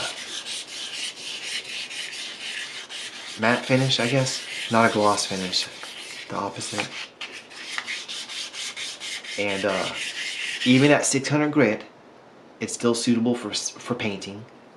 In fact, you want to have something painted anyways. If you're doing like a heavy texture or heavy paint or whatever and you want better traction, you might want to stop at a less fine grit. But this would be perfect for airbrushing. You want to break out the airbrush on this thing and do some, maybe not this because it's a black creature, but you can really do. Now remember earlier I said I'm going to make a little area. I'm going to try to at least a little band right here, about as bit, sorry, wrong finger, about the width of my finger, right?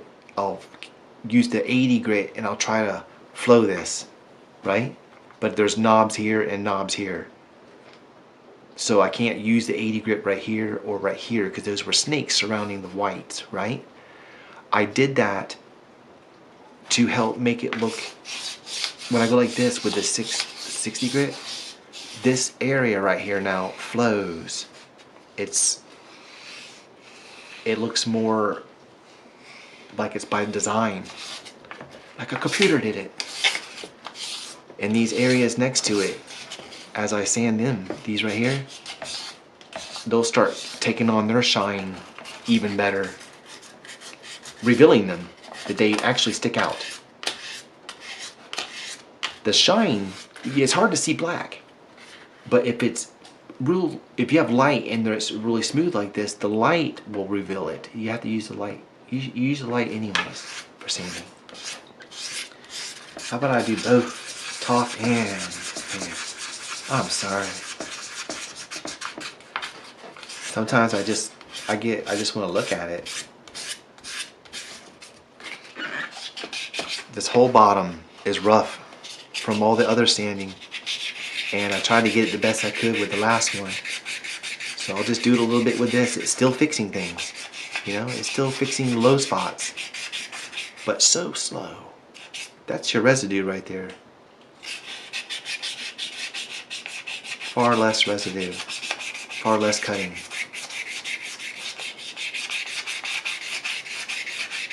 Nice long strokes though will make it polish, like, not polish, but it'll still continue that professionalism. I use shellac to seal my items because some seals will actually corrupt with polymer clay, but being this is not even normal polymer clay. This is rubber. I'm willing to retest a lot of different things just to see what you can use with this. I do believe, from what I discovered back when I was testing this, you could put raw clay on baked clay and leave it for a while and they don't rot. They don't rot each other. Regular polymer clay does that. It actually was a literal problem I had with the piranha plant. It was all crumbling and the raw clay was breaking down the baked clay again, which is weird, but I didn't notice it doing with this, the cause clay.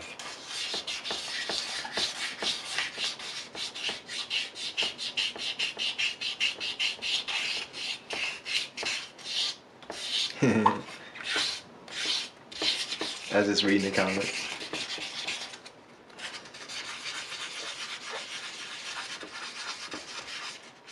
I wouldn't really say I'm proud. It's not that I have pride in it. I'm like highly honest. I can say if it looks, if I feel it looks like crap, I'll just say it. Like right now, I'm telling you, the tongue's in the wrong spot, and that annoys me to no end. If I knew you was going to be Baby Venom, you would have all your teeth. These teeth would be touching, okay? That knob in there that I didn't know what to do with is literally the start of the tongue. I could have stuck this on that, put a wire in it maybe. Just a minor little detail. It's really not that big of a deal. In fact, sometimes in art, oh, you did something weird or messed up. I made this thing upside down, and it becomes rare and wild and exotic and popular and or something.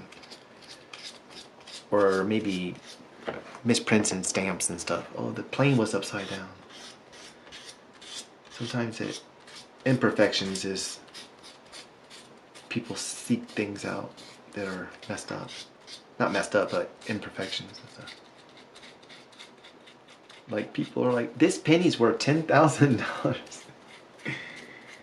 The universe I come from, that just is so wild. I'm like, wow, how is that possible when someone's starving to death under a bridge? Who bought it for a penny? You know, it's just weird.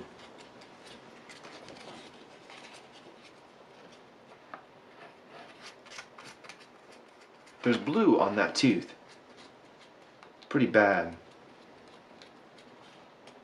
I don't know how deep it go. And I don't want to hurt it. So, repeatedly, or a piece of the 400, slightly more aggressive.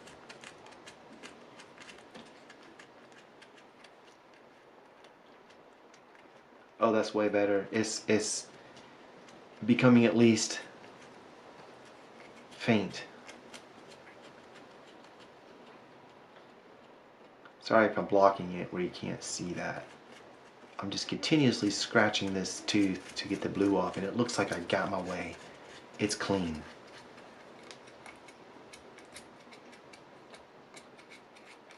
And you know, it'd be cool, sandpaper covered toothpicks, or not toothpicks, but Q-tips. Am I crazy? Can we just not dip those in glue and cover it in sand? Because or micro sanding instruments. Is there such thing, guys? Do we know? Or do we just 9 times out of 10 we just wind up making whatever it is, inventing it ourselves, like this cutout tool made out of an X-Acto handle of just paper clip. Just make it. But there's so many things out there. People are making so many things, and things are being 3D printed. There might be a tool exactly what you're thinking out there. Right here in the front, it's still dirty, his gum. And it's understandable because there's a tongue in the way. Kinda.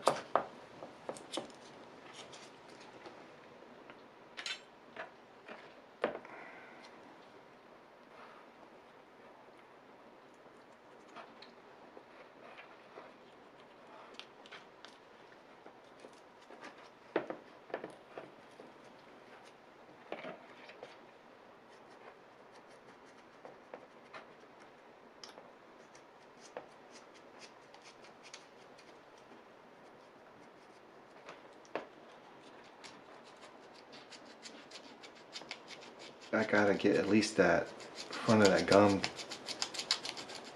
It can't look dirty. It'll be obvious too. It's like, oh, it's obviously dirty because that's a hard to reach area. Like, even if we understand why it's dirty, it's still dirty. I want it to be clean. It doesn't help it, you know what I mean? I want it. The finger is, the thumb is really what's doing it. Pressing down it like that with the thumb cleans these gums instantly. And here's, okay, it's happening. It's happening right in front of me. Same thing with the flour, okay? I start super gentle.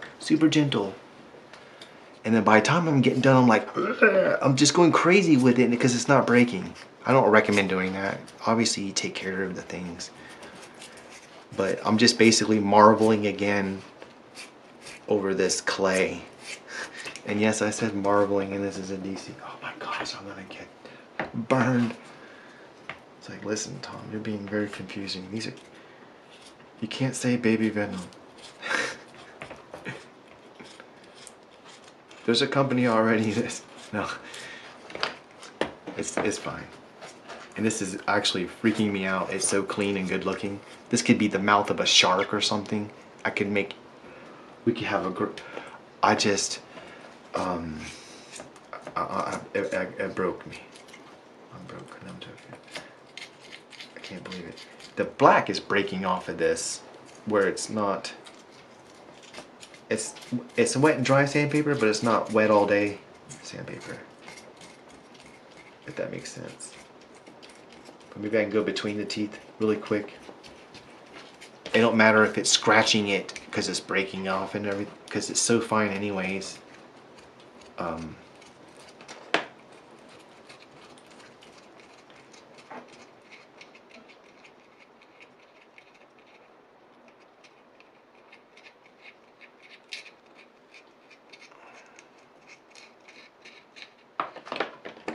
I might get me some new water here, because look at this. Wow. Wow. This is 600. So now let's work more on the body. We got the mouth pretty good. We're really good. We can do the eyes too. I didn't do that yet. There's gouges in that. I just started with this 400 is what I started with the eyes, I believe. Decided I didn't want to do anything any rougher. See the white coming off? It's residue. It's white. Now it's white stuff. You'll wind up getting gray. Multiple colors, you wind up with this gray stuff. Or whatever color, if it's the same color.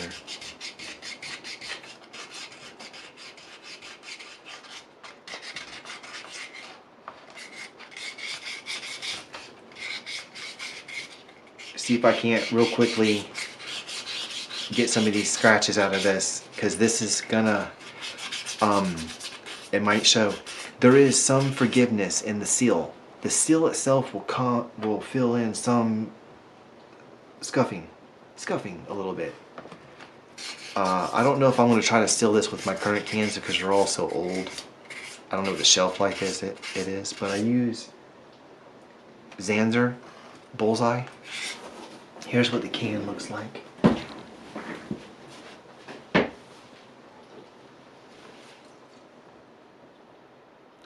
Shellac from Zanzer Bullseye. Clear. I'll set this right here. So if you're not into, if you don't really do polymer clay, you may not know this or whatever, but it's kind of like a learning curve. Everybody encounters this thing. When you go to seal your work, you'll find that some seals will react to the clay in an adverse way. Meaning, instead of becoming sealed and clean and dry, it'll get sticky and be sticky forever. Like the stuff that the sealer is made of doesn't work with the clay. That stuff I just showed you has zero reaction. I mean, after years, I have stuff that I've put on that and it's still smooth to the touch even after years. So it's a very good product. And like I said, this clay, the rubber clay, is different than the plastic clay. It may be even more forgiving as far as what kind of seal you need. But they're pretty good cans. The spray's pretty nice, and it's obviously stinks really bad. You got to be in a ventilated area. I was told by a commenter that they're natural. They're made of bug guts. I guess they're fighting for these bugs' lives or something. Like, do you know they use bug guts to make that? I'm like, yeah, no, I didn't. I'm sorry. I don't know what to tell you. I mean, it's really good. I haven't found another sealer. I'm sure I wasn't too focused. It didn't. I'm not saying I don't care about bugs, but for all I know, the person could be trolling me, and I won't even know. I'll sit there and give a heartfelt reply. I'm like, I'm sorry. I don't know. I didn't know. I don't know what else to use. You know what I mean? And I'm trying here. They could just be teasing me. Look at this. Still doing movements like this. But anyways, the sealer I'm talking about, the reason I'm talking about it is what it looks like when you're done with it is this. That right there. Boom.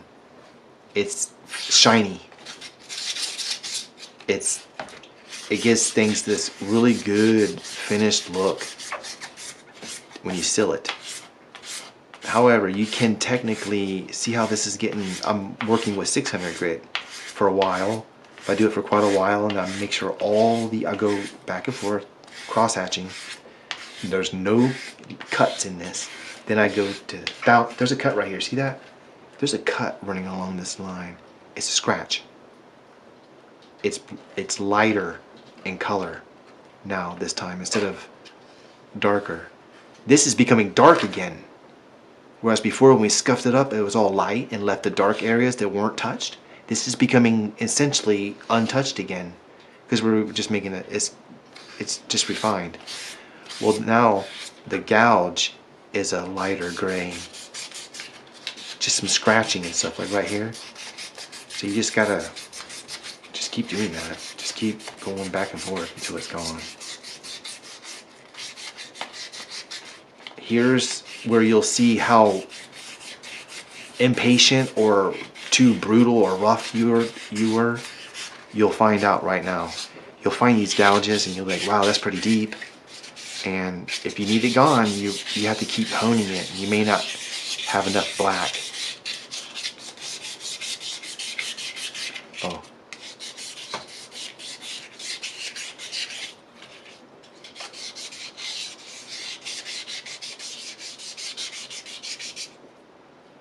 Technically, this would be enter the fan art category, so it's okay. Oh, I was looking at. Isn't that what a Dremel is? Oh, I'm sorry. I haven't been reading the comments. Let me just read it while I'm doing this. I only have to look really. I'm not gonna break nothing. Yeah, he could have no. He could. This is his first. He gets more teeth later. He's the baby. That's the fun thing about fictional stuff. You just make it up as you go. I like that.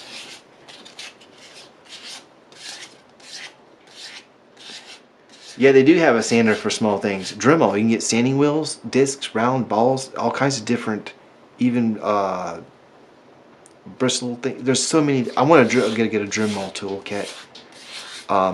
You could, but you wouldn't. You want to use something like that to try to make this surface look automotive. It has to be something flat or curved, where you're not using your fingers. You're using a surface you have to rely on using a surface that's shaped to the one you're trying to make. If that makes sense, because they'll keep cutting everything that's in its way until everything matches it.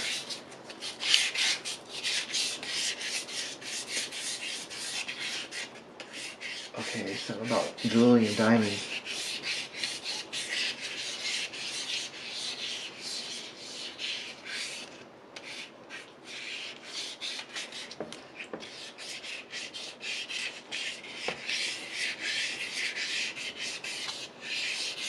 There is tools. I could have used a Dremel to clean some of this stuff in here, absolutely. Because the Dremels themselves have different abrasiveness. The metal, the notches, the cuts in the metal can have different abrasiveness as well. I don't have, or I have part of a Dremel set. I might pick up one day, but maybe with a wand, like a long wand. I don't know if that's helpful. I'm trying to get my hands on a lathe. It's a nice one that you use for wood turning. I'm ready to try that.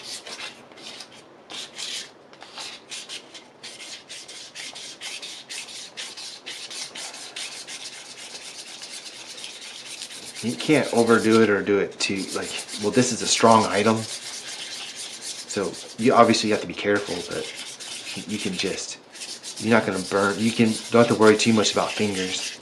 You really don't, not with 600. But you can at last minute still do long strokes. Won't hurt anything.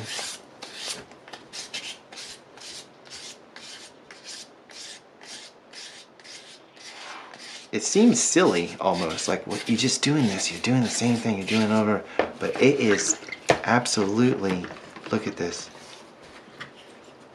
Oops, I'm splashing everywhere. I actually got to get the trash off of it too. Just wetting it ain't doing it, I'm noticing it. You got to clean it. I don't know if you've ever exfoliated your foot or something, but after you do it, you can rub it into all this. It seems like you take a layer off after the fact.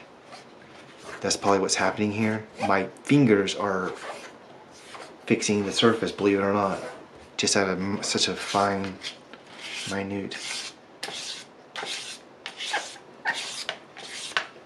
But this is like the game. This is the game you play right here to achieve automotive-like perfection on any of your stuff. You just kind of keep working through the grits. At the beginning stages, unless necessary or as part of your technique or style, try not to use your fingers like this. Use just, because that's super cut, super strong cuts, 80 grit. Use the curve like that. Find out what's high, what's low. Right there, the scratches. I really would like to get the scratches off this body. See if I can't get it.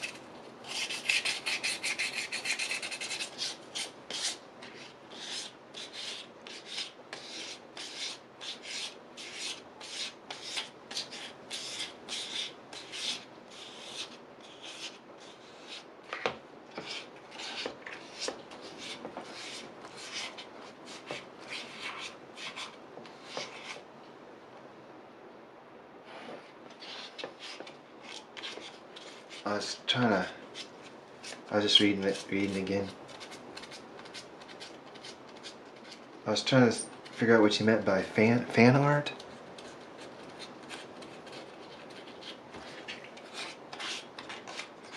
Technically this would enter the fan art category, so it's okay. Oh yeah. Oh, you're talking about me making something? So that's what makes it because you know I make money when people watch these videos. Well, I make a penny or whatever. So is it still fan art? Is that still a thing that you can say for someone that monetizes their channel? I think it is. It's got to be because other people are doing it. Like other big YouTubers. Ace of Clay, he's big. He's for sure absolutely a YouTube partner. Or maybe some MCM or something. Shout out to Ace of Clay. I gotta stop by and see some of it. I just disappear. I don't even get on my own Facebook during those times where I'm struggling. You know, I don't. It's hard to keep up with social media and follow things and stuff, which is, you know, I'm the one missing out. I miss out on what everybody's doing, what everybody's making. It is raining out. What a beautiful night. We're sanding something here live. I wasn't sure if it would. how I'd feel being the particular holiday. But that's actually not even, that's not an issue. I'm okay. I'm doing okay. Just didn't know, you know. I like last night. By the time that I was ready to, I was so floored with what I'm doing. How long have we been streaming? It probably says it somewhere, but I got it zoomed in so I can see people's words and stuff.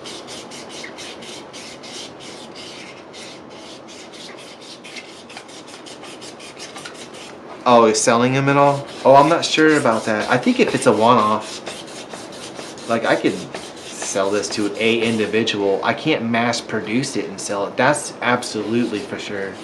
You know, I'm not too clear with it. I've sold things in before. It's like, at this point, really, it's the company. They can't really come after you like, wow, did you sell a sculpture for $50? It was just one of them, right? It was an original, but it was my character. Well, you got to give me that. They're not going to come after you for that $50. But I suppose if you were on the news, you were really making a big stink about how good you know, you're really doing big work and mass producing it. It's stealing.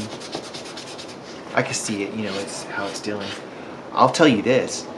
Any of you watching this, you could follow any of these playlists I do, like the dragon or the elephant. You can make it exact. That's what this is here for. It's for you to, I don't know, it's not my technique, it's not my style. I won't care. You don't even have to mention where you got it from. Okay, listen, I saw this video on Facebook. Someone did something with clay. They did it to where they kept making slices and it showed this planet spinning and the stars and stuff. And it was a big story where every slice, and I was like, oh my gosh, I did this like 12 years ago or something. I talked about it forever. It's called A Story Written in Clay. And I didn't twist the clay enough to make it move much, so it's just, when you just mix up scrap clay and you cut it in slices and it'll show you movement.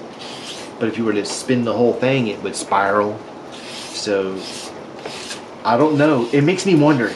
It was a big production thing. It was a big, you could tell this is a huge, maybe I could try to find I'll try to find it on Facebook, and maybe I can share it on my Facebook page.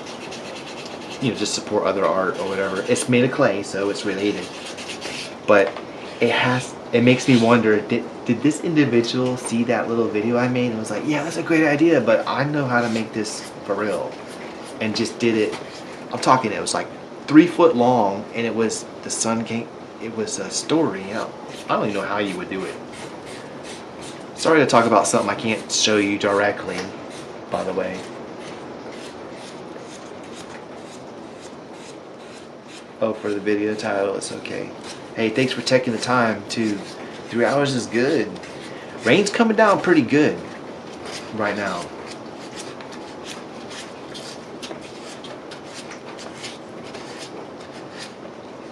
Everywhere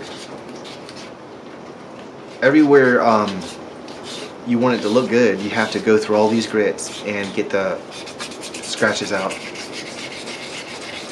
It is a labor of love. And anytime I make something, this is what happens to it. I put this type of effort into it usually.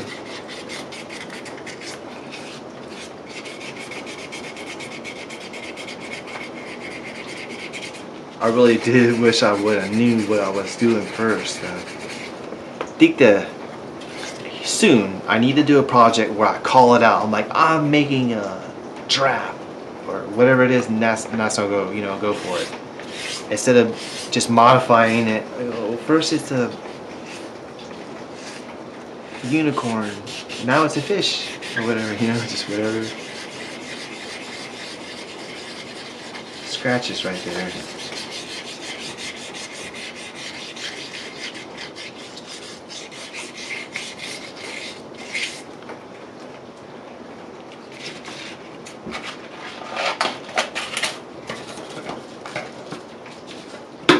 Okay. Yeah, I don't like thunder. I don't like losing power. How about that? I like thunderstorms if I'm not losing power, but they can be pretty violent. Like I don't like loud crashing. Like obviously I don't want it to happen in my yard. My gosh. And I'm safe right here. This is isolated water.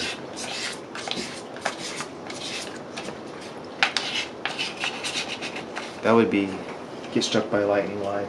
This is hopefully I don't lose connection. I'm getting close to the end of this anyways. I'm really enjoying hanging out with everybody.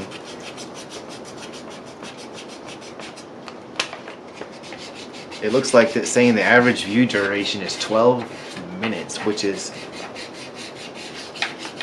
high. It's pretty high compared to, it's the highest one probably. Of course those stats aren't really final. I think it's because I'm getting closer, you know, it's not just a wire and there's different stages. I'm just not getting the people to come in here and check it out. I've been gone for so long and then out of the blue, hey anybody help me out, I'm done. My channel, you know. Sorry for that, gosh. But at some point, I just didn't care anymore. I just could not lose it. I had to ask, hey, can you help me? I know I probably don't deserve it, or whatever. Regardless if I did or not, I'm gonna lose partnership, and the odds of me ever getting back would be never, pretty much. We did it collectively as a team.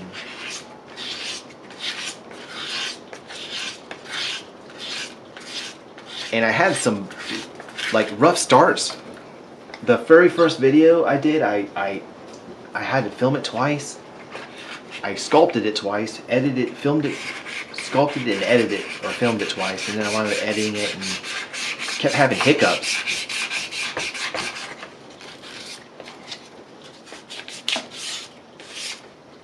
I don't know if I went on top of the head yet with the 600, but if you could make mental notes or something to kind of keep track of how much you're doing this, because while this does cut the slowest, well, it's way slower than, it's pretty slow at 600, technically speaking, you could be here like 1 week later and then you burn through it. So you would never get to that point. You just kind of look it over like this and check it, examine it.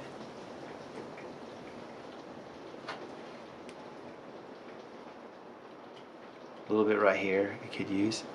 But I'm also seeing like weird colorations. It could be just the way the water is hitting it. Like right here, it's this weird, there's a white spot right here. Do you see that? Right there, I'll outline it. I don't know what it calls that. I think it's just maybe a piece of the clay. It could be a smudge, a piece of smudge clay. You could literally uncover at the last second a piece of trash, like a piece of white stuck in there or something.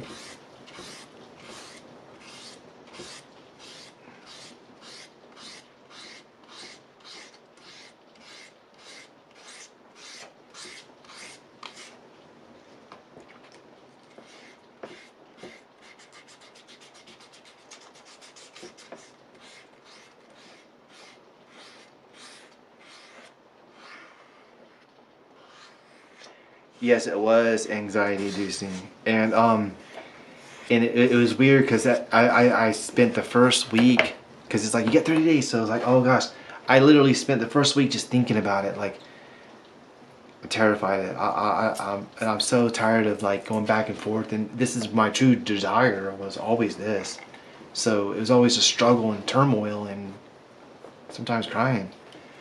So I thought about it for like a week, and then like, well, I'll make some videos. I'll make the dog. They'll like to see the dog, and I'm making videos. And I'm like, wow, it's not doing anything. And it gets closer. They get down to 6 days. I'm like, hey, we're going live.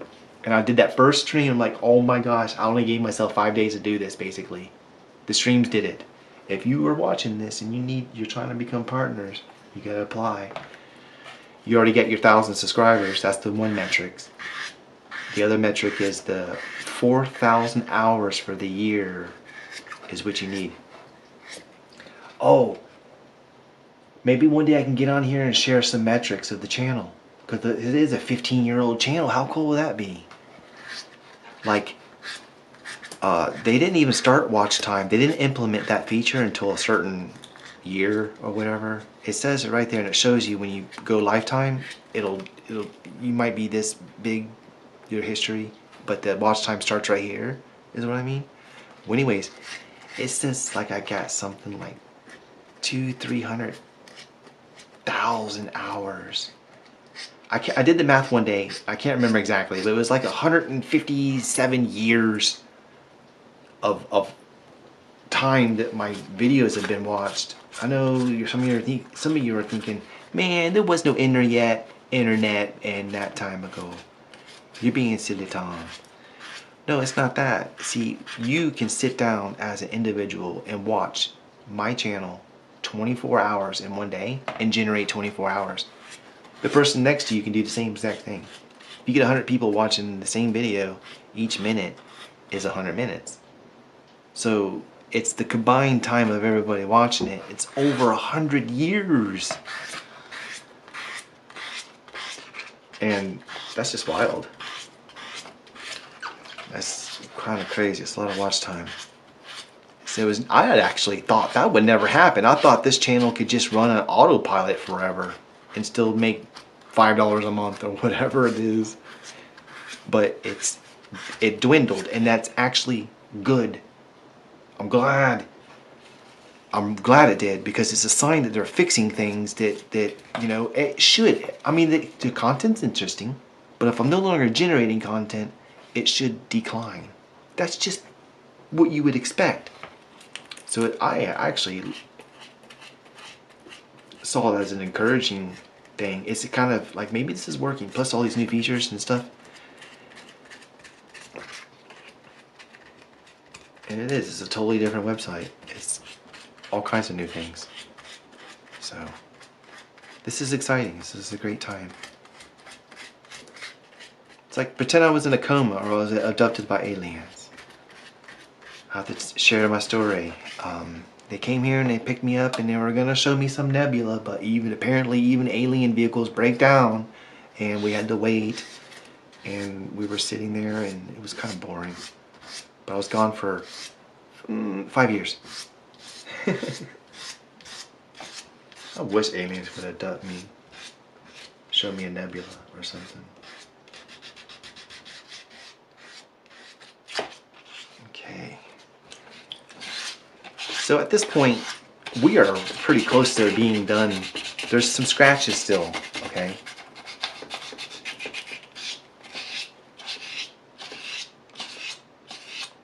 Yeah. And you know what's funny? You were telling me about when I told you that you're subscribed. I was just overwhelmed by the feature. I had just noticed it because I don't pay much. I'm bad at that. I'm supposed to notice it because I could take advantage of it and just it's information. Never really. But anyways, I'm figuring it all out. And I made that comment to you. I'm like, wow, you've been. I was like, wow, you've been here. Thank you for being subscribed so long. That's just, I can't believe that, you know what I mean? And then literally the next person in that video who commented had the same thing, and I moused over it and it said 10 years. I'm like, oh wow, you too. So I'm like, maybe I shouldn't say this to every little person. It's just, I noticed it and I probably just made a mental note like, hey, this is a cool feature. But it's okay to talk about the channel. I'm allowed to show you metrics and stuff too. There's no way I can get in trouble with showing you how many views I got. And of course, the earnings and stuff might be private. Some people might feel like that's a private thing, but with my autism, I find it easy to talk about certain things that other people are like, no, you shouldn't. And then vice versa. So, but it's my own personal thing. That a channel used to make, I don't know, it wouldn't clear a check every month. There's a threshold. You need $100. If you don't meet the threshold, that money rolls over to the next month. So if you're cranking out $5 a month, it'll take you 20 months. Or if you're making 20 bucks a month, you'll get you a check every 5 months. That's what it was, getting a check every month. And then, so that's not, I don't even care. I don't care about the money part. that'll all sort itself out later. If what I'm doing is genuine, the platform's true, I'll win. My character, something's gotta win for me, you know? I don't know. I'm already happy as can be just being here. I'll open up membership. I'm gonna open up membership, the cheapest possible option they have, and I'll set it up to where it's zero loss for anybody else that don't want to do that. Just an extra layer of support. You get a little elephant badge on your name when you comment. As soon as I pass this little threshold, this deadline, I'll launch membership. It'll be pretty cool, I guess. Nobody has to do it. My mama said she was gonna join, so it'll be probably. She'll join me in spirit.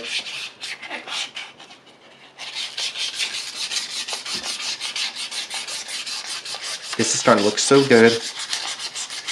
And if you remember when I started, it was the basic same kind of shape as this, wasn't it?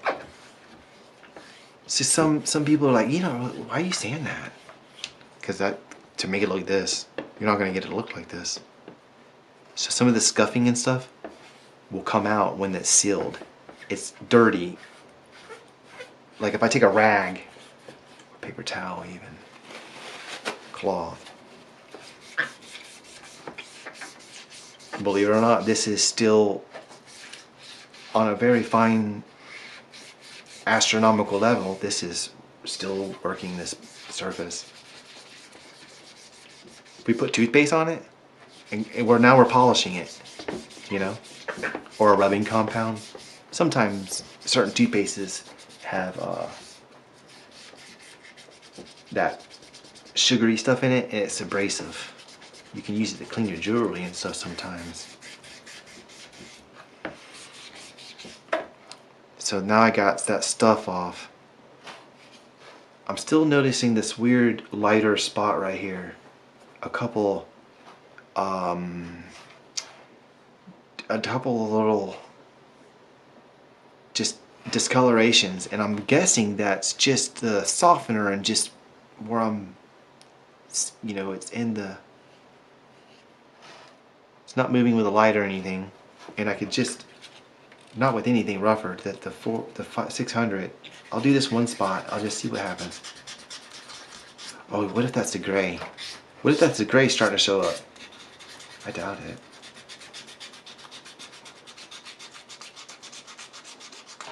Let me see this one spot. Can I make it disappear?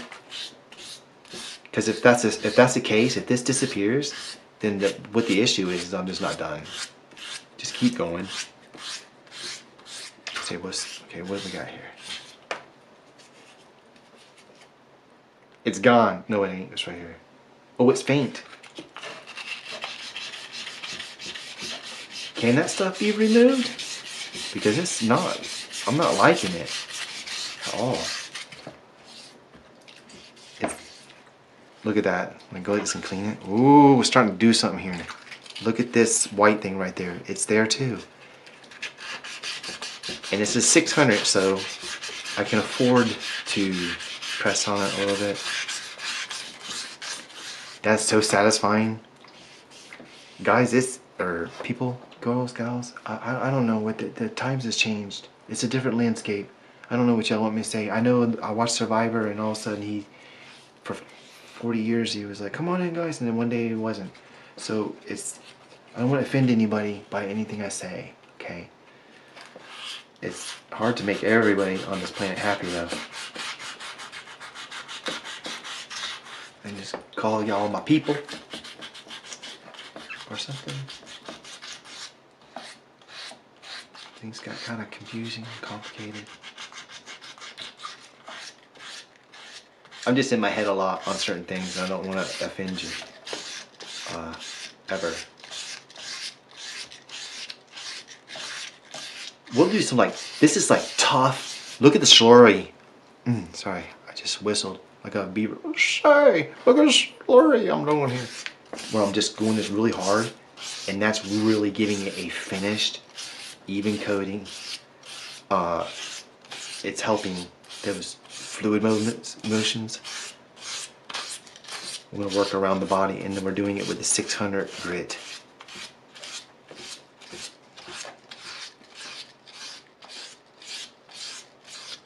I'm just doing it again a little rougher because I noticed that those spots are coming off. I don't quite know what it is. It's probably finger, like a debris, or it could be the softener agent stuff. Did I use any on the black?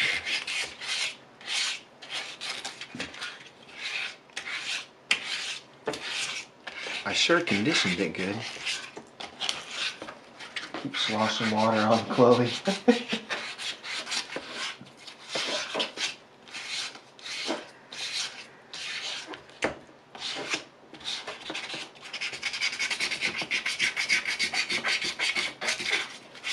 So, like I mentioned, when you go to seal this, what you're seeing now, when it's all clean and when you first dump water on it like that, that's the permanent look. It's automotive. All those lights overhead, you can see all the 6 lights now. See in the back, see in the head? Like 1, 2, 3, 4, 5. Oh, I have one off. Yeah, I got 6 bulbs overhead, and they're not even in the right position. But you would not see those light bulbs in that when I first brought this in on the stream. You can you can scrub it back and look. This was not this pretty. Well, not to say it's pretty. I'm making a mess. All this will clean up.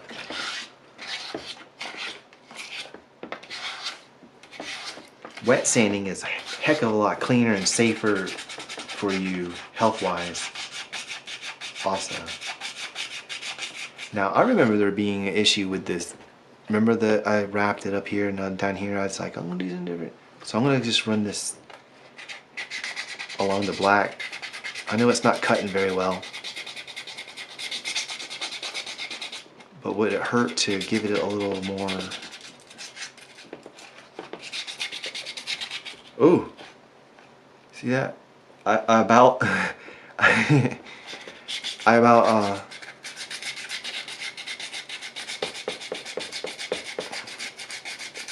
I about made a funny video.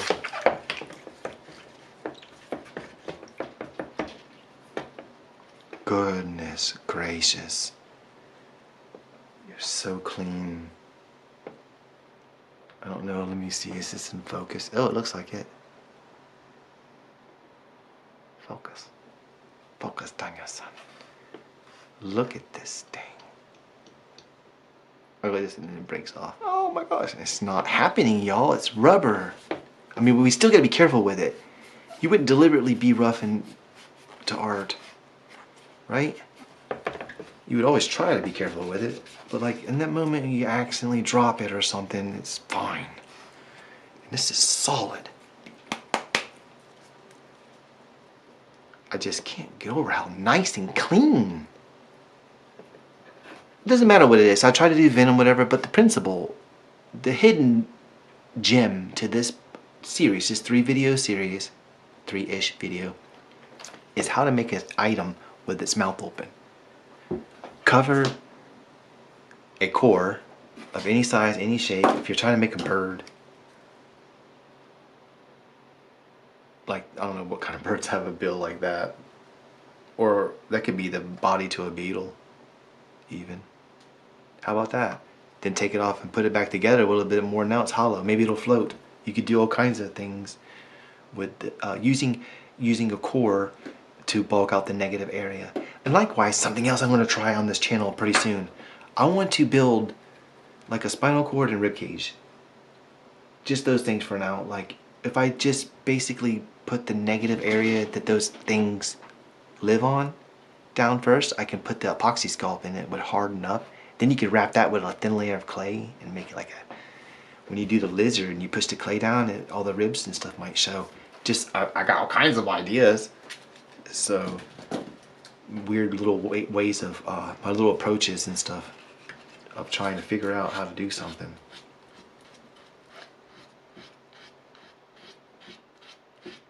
I need to start consuming other some of the people I'm subscribed to and stuff, and watching other people sculpt too. That is the best way to, watching somebody else, for me, it's the best way to learn how to do something. There's pink on this tooth right here. Right here. Where I didn't get it good. And on the inside of it, which I guess we won't worry about it too much. I'm gonna clean this. I'm gonna take this thing with me and then go rinse this off, okay? I think we're ready to look at it, see how we are. You can see it dry and watch it turn into a pumpkin. No, watch it change color. It'll do it really fast because this is not very porous. It won't absorb. Rubber won't absorb water, so it's just surface moisture. And actually, the more we make the surface smooth, the finer, the less water it will hold because the surface area is smaller. Like a rough surface would have a minute, larger area. Think of a tree. A tree takes up a footprint like this big, but everything growing up, all those leaves, just to both sides of them, it's like a square mile of surface area that's, you know, sweating out water and giving you rain clouds and stuff. So let me rinse this out really quick. I'll be right back. I'll be right back. I don't need the trash. It's a gray slurry.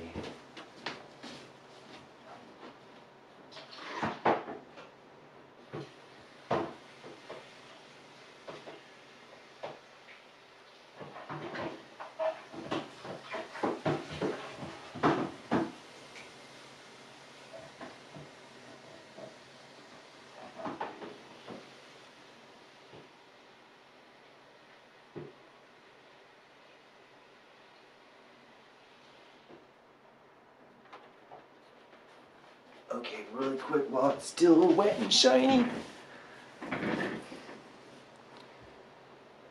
That is an automotive-like finish achieved through working through several grits of sandpaper and avoiding using fingers and using certain techniques to start the flow of whatever shape it is. If there were, see, these are a lot of straight surfaces and stuff too, so it's hard to use examples. But we've had like little belly ribs or something, like it was like a grubby looking thing. You would just follow the curves of those two, maybe use a corner of something, just try to figure out each little way.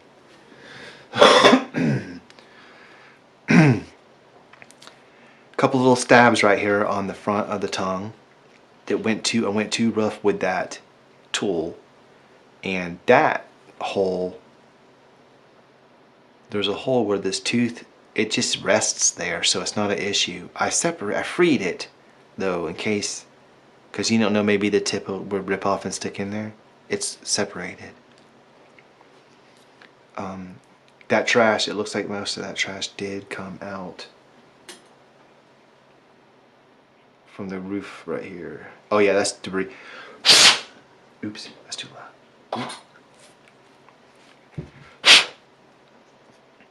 Looks pretty good. I could probably use a toothbrush right here to clean up some of that. It's not going to be abrasive though, and you got to remember there's gums there too. We didn't use anything too abrasive on the gums. I know that clay was really loose. Got nice clean eyes. The faintest of any kind of blue imperfections right there. Nothing right here. It's really good. How's this look, guys? Looks really nice. I think it does too. I really appreciate that. Of course, I'm having a little block of wood, maybe something like this, or it could be round. Wouldn't hurt. Find out where this is gonna go, and it'll make a mark on that item. So I drill a hole into, and then once I get it all the way down, then I can trace this. What I'm thinking is, I might etch into the wood like this big A 1/4 inch. Can I hold my fingers right with that hand? Yeah. Just a little bit. Like maybe down that way it can kind of reset. It'll for a trim solution. You know, just have it recessed down in there, carve down in it, and then glue it down in there or whatnot. And or I don't know if this was cut off. If you could, if it would it wouldn't balance. I don't think. Maybe. I bet you it would. It's definitely top heavy though. This would be the cool. This would be cool like that, like a cane or something. If you held it backwards. Some of these other things that I made, like my grumpy egg. I always thought this would be a cool cane, like just to hold them like this or something. Or yeah, when you walk in, people behind you, they see the face to this thing. You're like holding on to it, and it could. I mean, this is that brittle. This is super sculpy and super sculpy firm. I had mixed up 2 pounds of both and made this huge batch of gray clay, and it turned out to be botched. So not really botched. This is strong. It's thick, but it's brittle. Thin parts are super brittle, and it's not supposed to be like that with Super Sculpey. 2013. This is the Grumpy Alien. It's something I made. A little bit bigger. He's like, you better put me in on this video or I'll be mad. I'm like, okay, Grumpy. I'm sorry. I'll do it. I'm looking. It looks like there's pits here still. Very fine. 2 little fine pits right here. And there's still some scuffing right here going on. You see that? You can see that scuffing right here. You just need that 600 grit. Maybe even dry. Just like that. Every little strike will take some of that scuff out. And that's a high focal area. I mean, you kind of look, you want your edges to be clean. And you probably don't want scuffing, just scratches. It's all, you have to balance it out. Like, how fast do you need to do this? If it needs to be done fast, then jump in there with 80. I mean, I was probably a little reckless with 80 grit.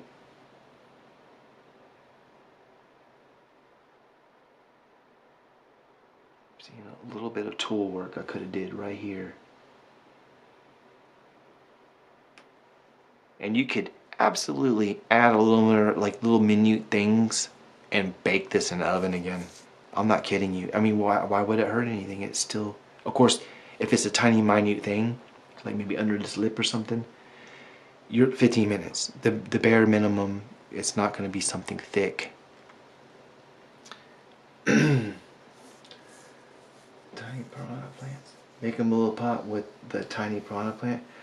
Oh, so mash it up. Do like a mash up. You could take and stick this in the like in a soup can or something. Maybe whatever would be fitting size can, and the arms could be kind of not leaves, but maybe tendrils or something. Hey, that's not a venom plant.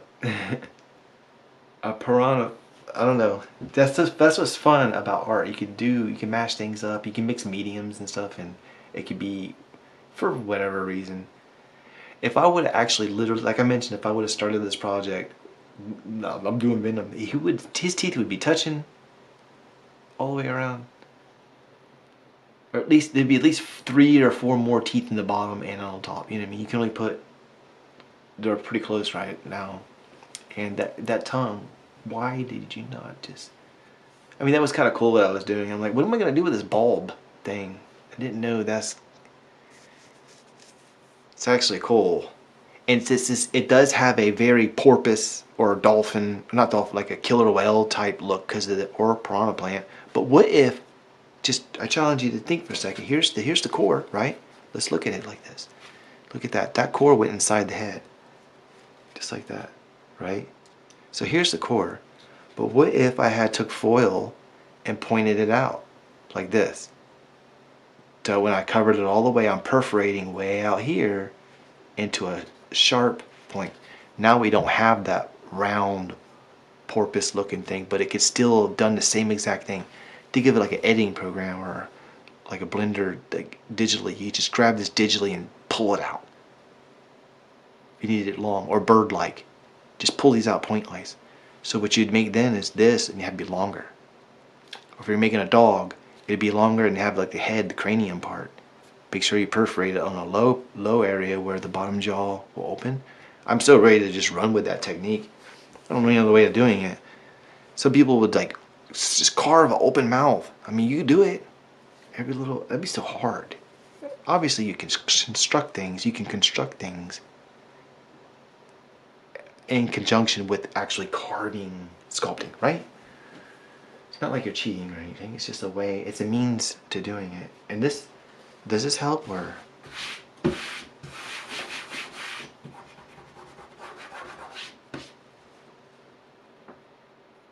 a white background. Check the focus. But it looks like I'm pretty much at the end of this stream. It was a healthy little stream. It was really fun to do. Yeah, hammer shark. Any of these animals, I'm ready to do a fish or something. I love these smooth surfaces. So like a shark, a great. Could you imagine? That would be. I could totally. I might as well do a shark next. I mean, I could do. I could do anything. It doesn't really matter. Of course, there's things I personally want to explore too. When this is cured, this could be rebent, like make sure it's straight coming out of there, but I won't do that until tomorrow. And I made sure I put that epoxy sculpt so this didn't move around and allow wonkiness when I mount it. Because if I drill my hole small enough, I could work the board on there with some glue, and when it put some glue down in the recess thing that I carve in. If I do that, I can make a video on it, right? I don't know if you want to see me seal this. I have other videos selling stuff. I could do anything. Is that pushing water out, or is this just water off my finger? It's almost like I was pushing water out of the skin. It's just impossible. So, I don't know where I'm going for this. It would probably just be a final reveal, which I can include a couple little things that I'm doing that I had done. Like say if I sealed it, I could do a little scene where I'm sealing it really quick in the final reveal, you know, or the wood, something simple for it to sit on. At the least cut that thing off, and then so it could sit like this. I wouldn't really want to. I'd like to have a little bit of a thing. It was kind of cool on this. It was sitting on this somewhere. Oh, not this side, right here. I'm not going to jam it back in there because this is actually 24 hours, it says, for full strength. It's hard right now. We've been here for 3 hours. It's lost its window. Well, did it? Did it?